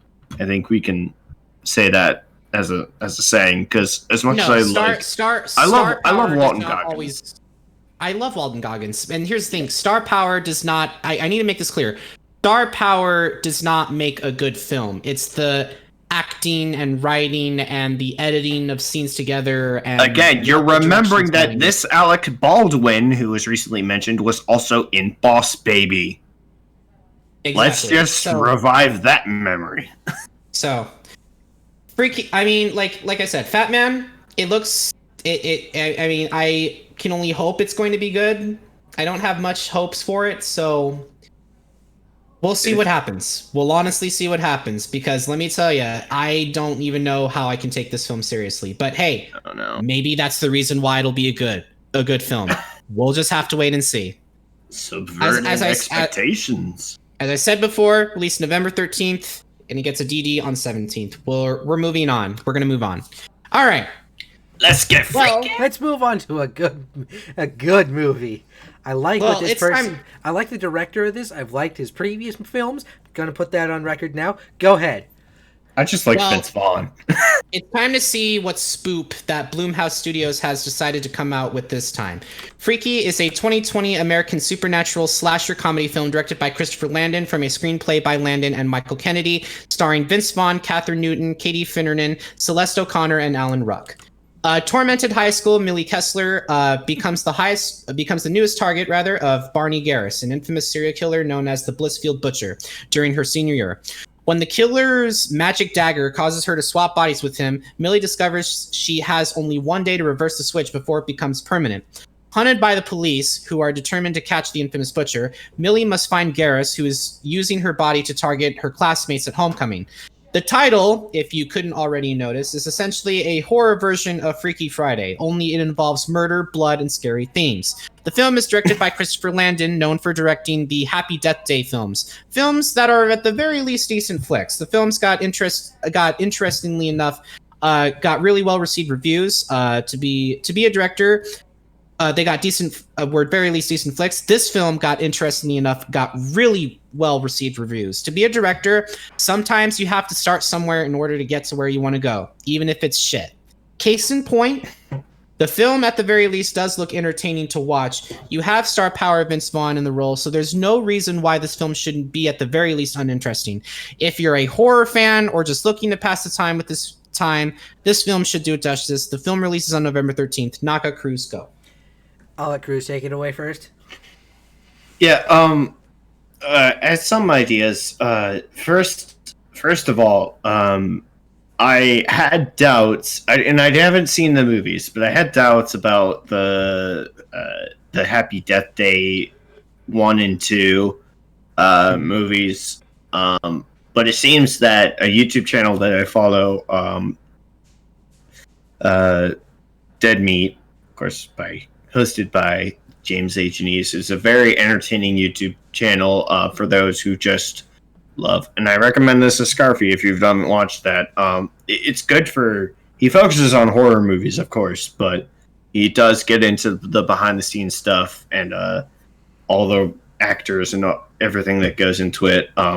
So to see it gets the James seal of approval All right, yeah, I'll take that a little bit more seriously. I still haven't seen any of the Death Day movies, but this, of course, yeah, is, when I was looking up visuals for this, Freaky Friday did, of course, come up.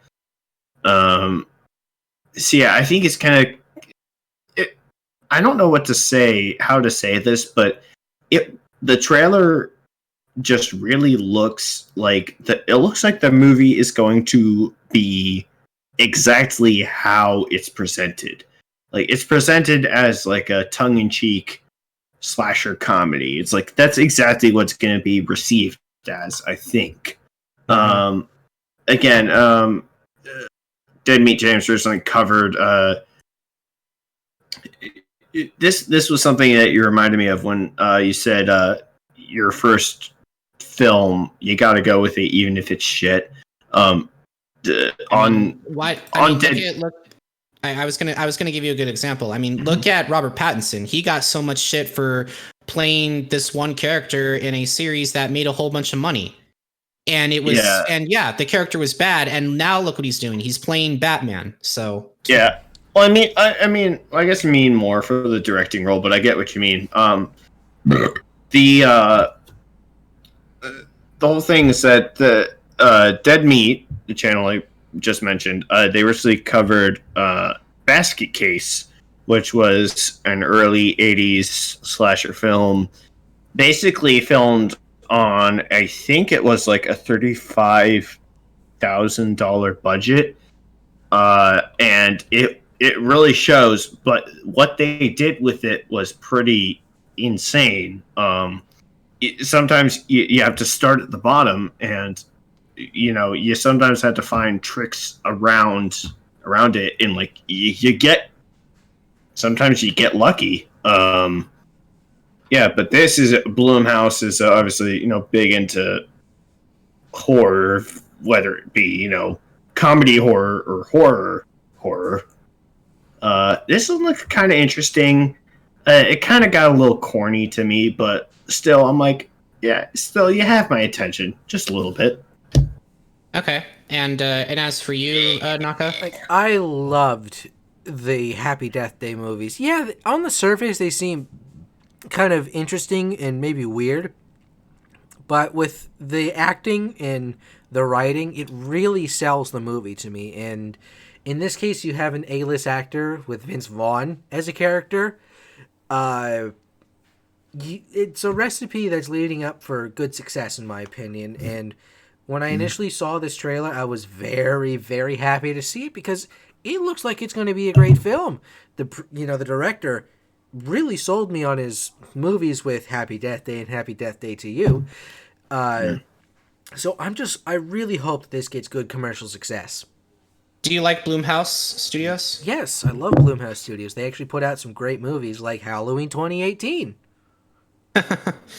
I still haven't seen that, strangely enough. I owe it to myself to see it because I took a horror fiction class in college, which Scarfy might appreciate. It's like we did some things with movies, and it was a great class to take, especially with me being a big Edgar Allan Poe fan.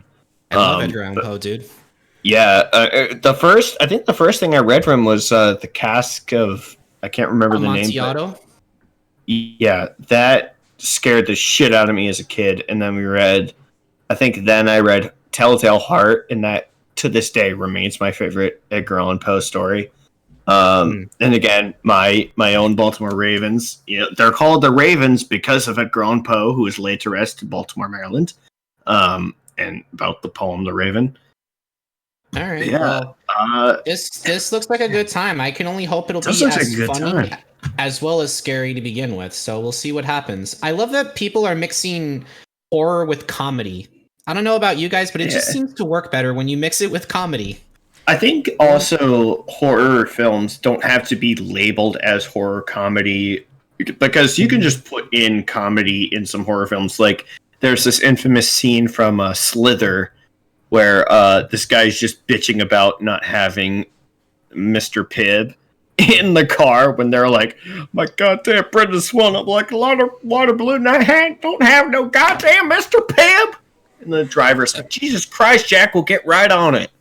So you guys are really... Yeah, go ahead. No, to more on that, there's a line in Halloween 2018. It's in the beginning of the film, so it's not a spoiler. So, like, the quote-unquote final girl, is having breakfast at her house because she's in high school, all that kind of bullshit. The dad is not wearing pants for whatever reason, and, like, he's making breakfast, and then you just hear, oh, man, I got peanut butter on my penis. I got peanut butter on my dick. I don't know if it's just like a Blumhouse thing, but when you have someone just exclaim something like that, it's just inherently funny. It doesn't matter what the context is, I don't think. And the horror comedy genre can be expanded further with Happy Death Day and Happy Death Day to You is kind of also like that in terms of some of the kills in those movies. So I really hope that this shares the same success and same critical success, well, financial and critical success, just overall success as the Happy Death Day movies. But now we must move it on to our final coming attraction for the week. And it is, well, not coming attraction, the week ahead. Oh, the week ahead, excuse me. The final movie for the week ahead. Anyway, now it's time for easily the most interesting out of all the films, a film about films made by one of the greatest film directors ever.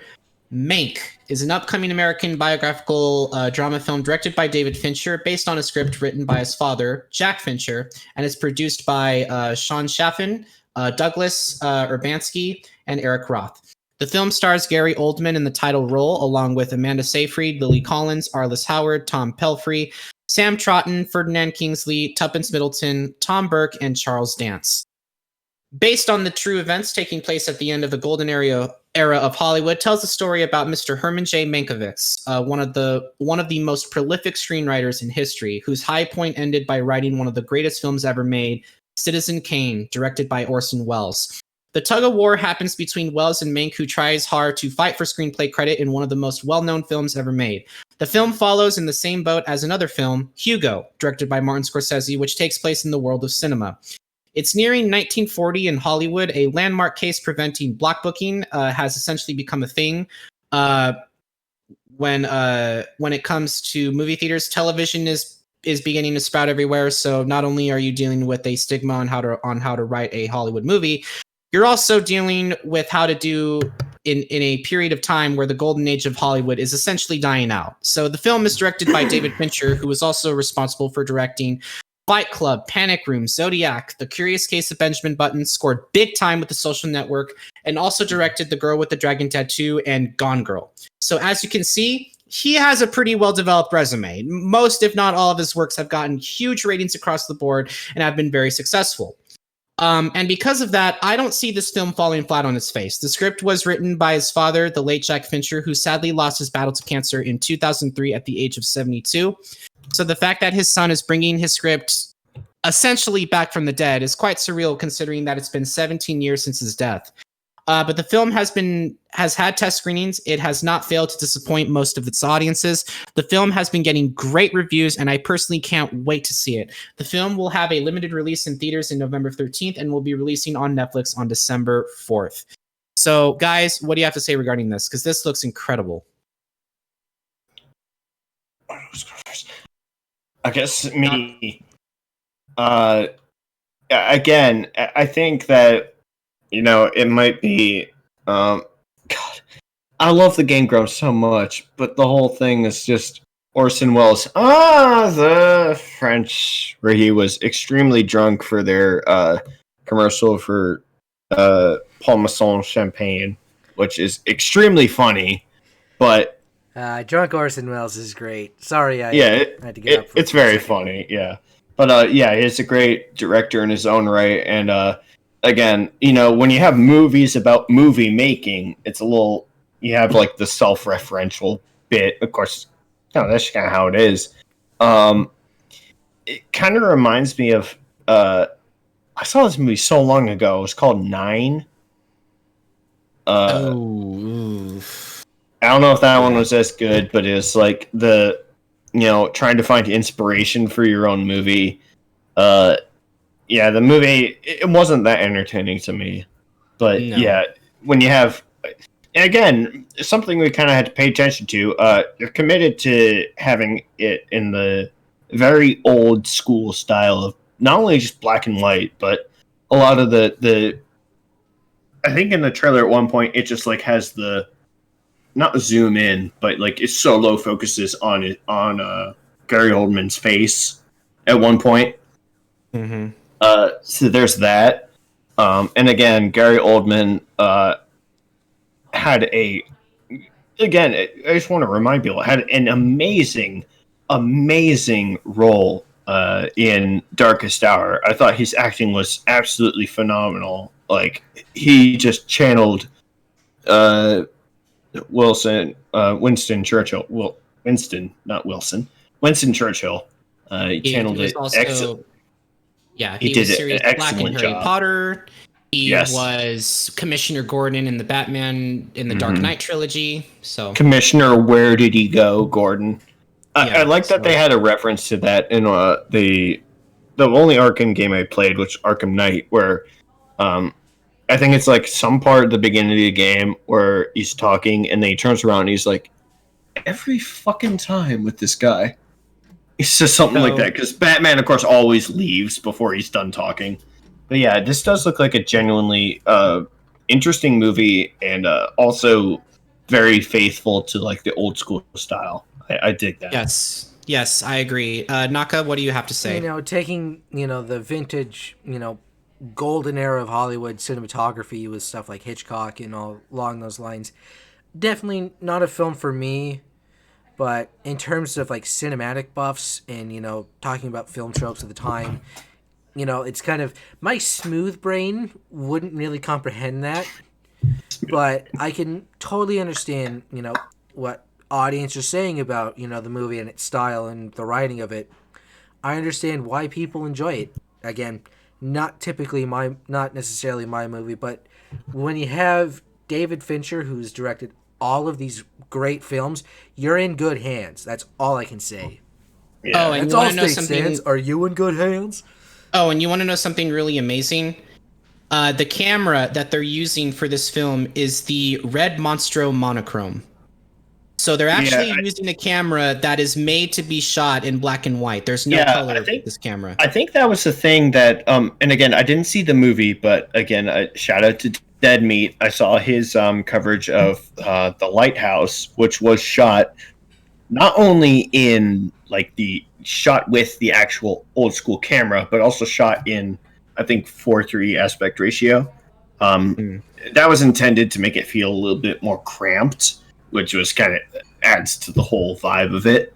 But yeah, when you're taking old school film techniques and also using like black and white cameras, that's dedication to the craft, and that earns respect.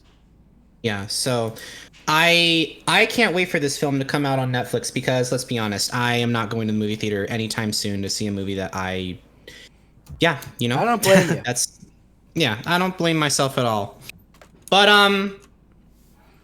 that is all I have to say about Mank. It releases on Netflix on December 4th, and of course, our coming attractions. Our one coming attraction that we have, right? A teaser for season 2 of Beastars. Oh god, this looks great. I cannot wait to see it. I honestly can't. It looks fantastic. Let's go. LFG, let's fucking go. So plot LFG. So the plot is yet to be determined, but I was believe it or not, when the trailer first released on Tuesday, on election day, I was a little disappointed because the trailer at the time it was raw, meaning there's no English subtitles for the Japanese listeners. But thankfully, Netflix decided, we'll just release another trailer for it, and they did. And it's in English subtitles, which is great. So I'm happy. So, now I can actually talk about it. Thank God. So, Beastars, are you guys excited? Yep. Just gotta wait a year. However long it's gonna take. Maybe, Yeah. maybe if we're lucky, we'll get Jonas Scott or Benjamin Diskin on our show again. Hopefully, maybe one of these days. Good I luck. found that was interesting. I think I was watching again. I've referenced RKG before, but I believe this is correct. That Ben Diskin was listed as some talent or something with the English version of Sekiro, which is very cool. And congrats to him for that and getting that role. Hope to maybe talk with you soon, buddy. But congrats to Jonas Scott, of course, getting, we expected that they would have a second season. Of course, we know that, but we love to see our friends do well, and I'm pretty excited to see where the second season goes. Well, Naka, do you have anything else you want to say regarding this?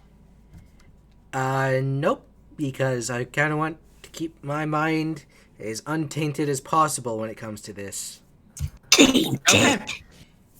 All right. And that's our agenda for today. Is there anything else we want to discuss other than, hey, we voted, we did the thing? Nothing more to taint your mind with.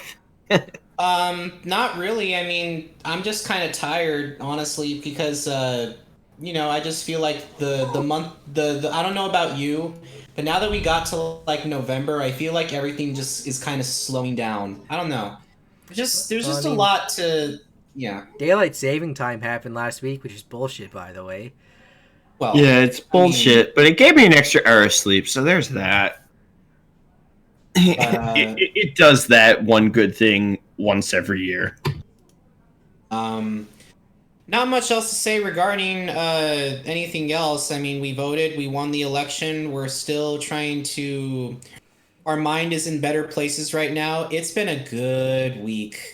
It was this week. I will have to say it started off pretty. It started off interesting because I basically had to shield myself from, say, I don't know, just kind of like, I guess, what do you call it? I had to shield myself from anxiety because anxiety was so high the past 2 days, and it's like, bro, that's kind of why I just like checked out of it, because I knew it was just going to be more anxiety, and I suffer from anxiety / depression, and that I knew that was just going to be a problem. So I just on election night immediately I voted. On Halloween immediately on election day I just went to bed. I'm just like, you know what, I'm just not going to deal with this bullshit because my vote's in. I know Maryland is going to do the thing, and I'm just like, that's just it.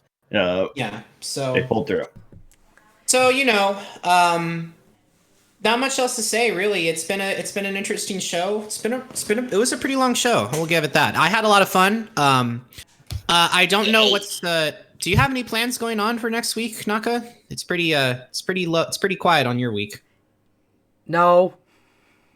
We'll see what happens. We'll see what happens. We'll see what happens, but you know what? Yeah. That's our show, and as always, my name is Scarfy. I'm Naka. And I'm Krüz. That's all, folks. And this has been Subwoofer Entertainment. Thank you for coming in and joining our show with us for tonight. Stay awesome, stay awesome, stay safe out there. Have a good night, guys. EA Games. Challenge everything. Well, sounds like we either got a subscriber or a follow, because I just heard the EA Games Challenge Everything alert go off. I need to check Streamlabs. This is live. I'm doing it live. Oh my good lord. No, keep talking, guys. Keep talking. I know that this is the goodbye screen. Guess what Kyle just did? Oh, what? Fucking Kyle. Of course he did. I'm going to bring up the main screen real quick and repeat the alert. Oh, God. Here we go.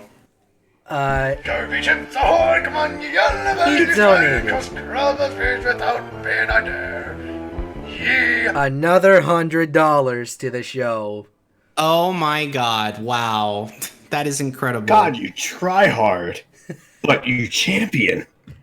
Alright, well. We're still live, right? Yes, we're still live. Thanks, buddy. Thanks. Well, Stop trying to shame everyone else into not feeling like they're adequate enough. Just kidding. We love you, buddy. I Yes, was we like, love well, you. I was like, wait, what the hell? Why did I hear the EA Games? Why did I hear the old EA Games logo? And it's like, oh wait, that's a stream alert. And then I see what it is. I check Streamlabs, and oh my god. Anyway, we need to get going now. God. We need to get going now. So we let's need to do get the going, thing guys. again. Let's do the thing again. All right. My name is Scarfy. I'm Naka. And I am Krüz. And this has been Sober for Entertainment. Stay awesome, stay awesome, stay safe out there. Have a good night, guys. Stay in milk, eat your drugs, and don't do this at home. Good night, guys. Good night. We love you.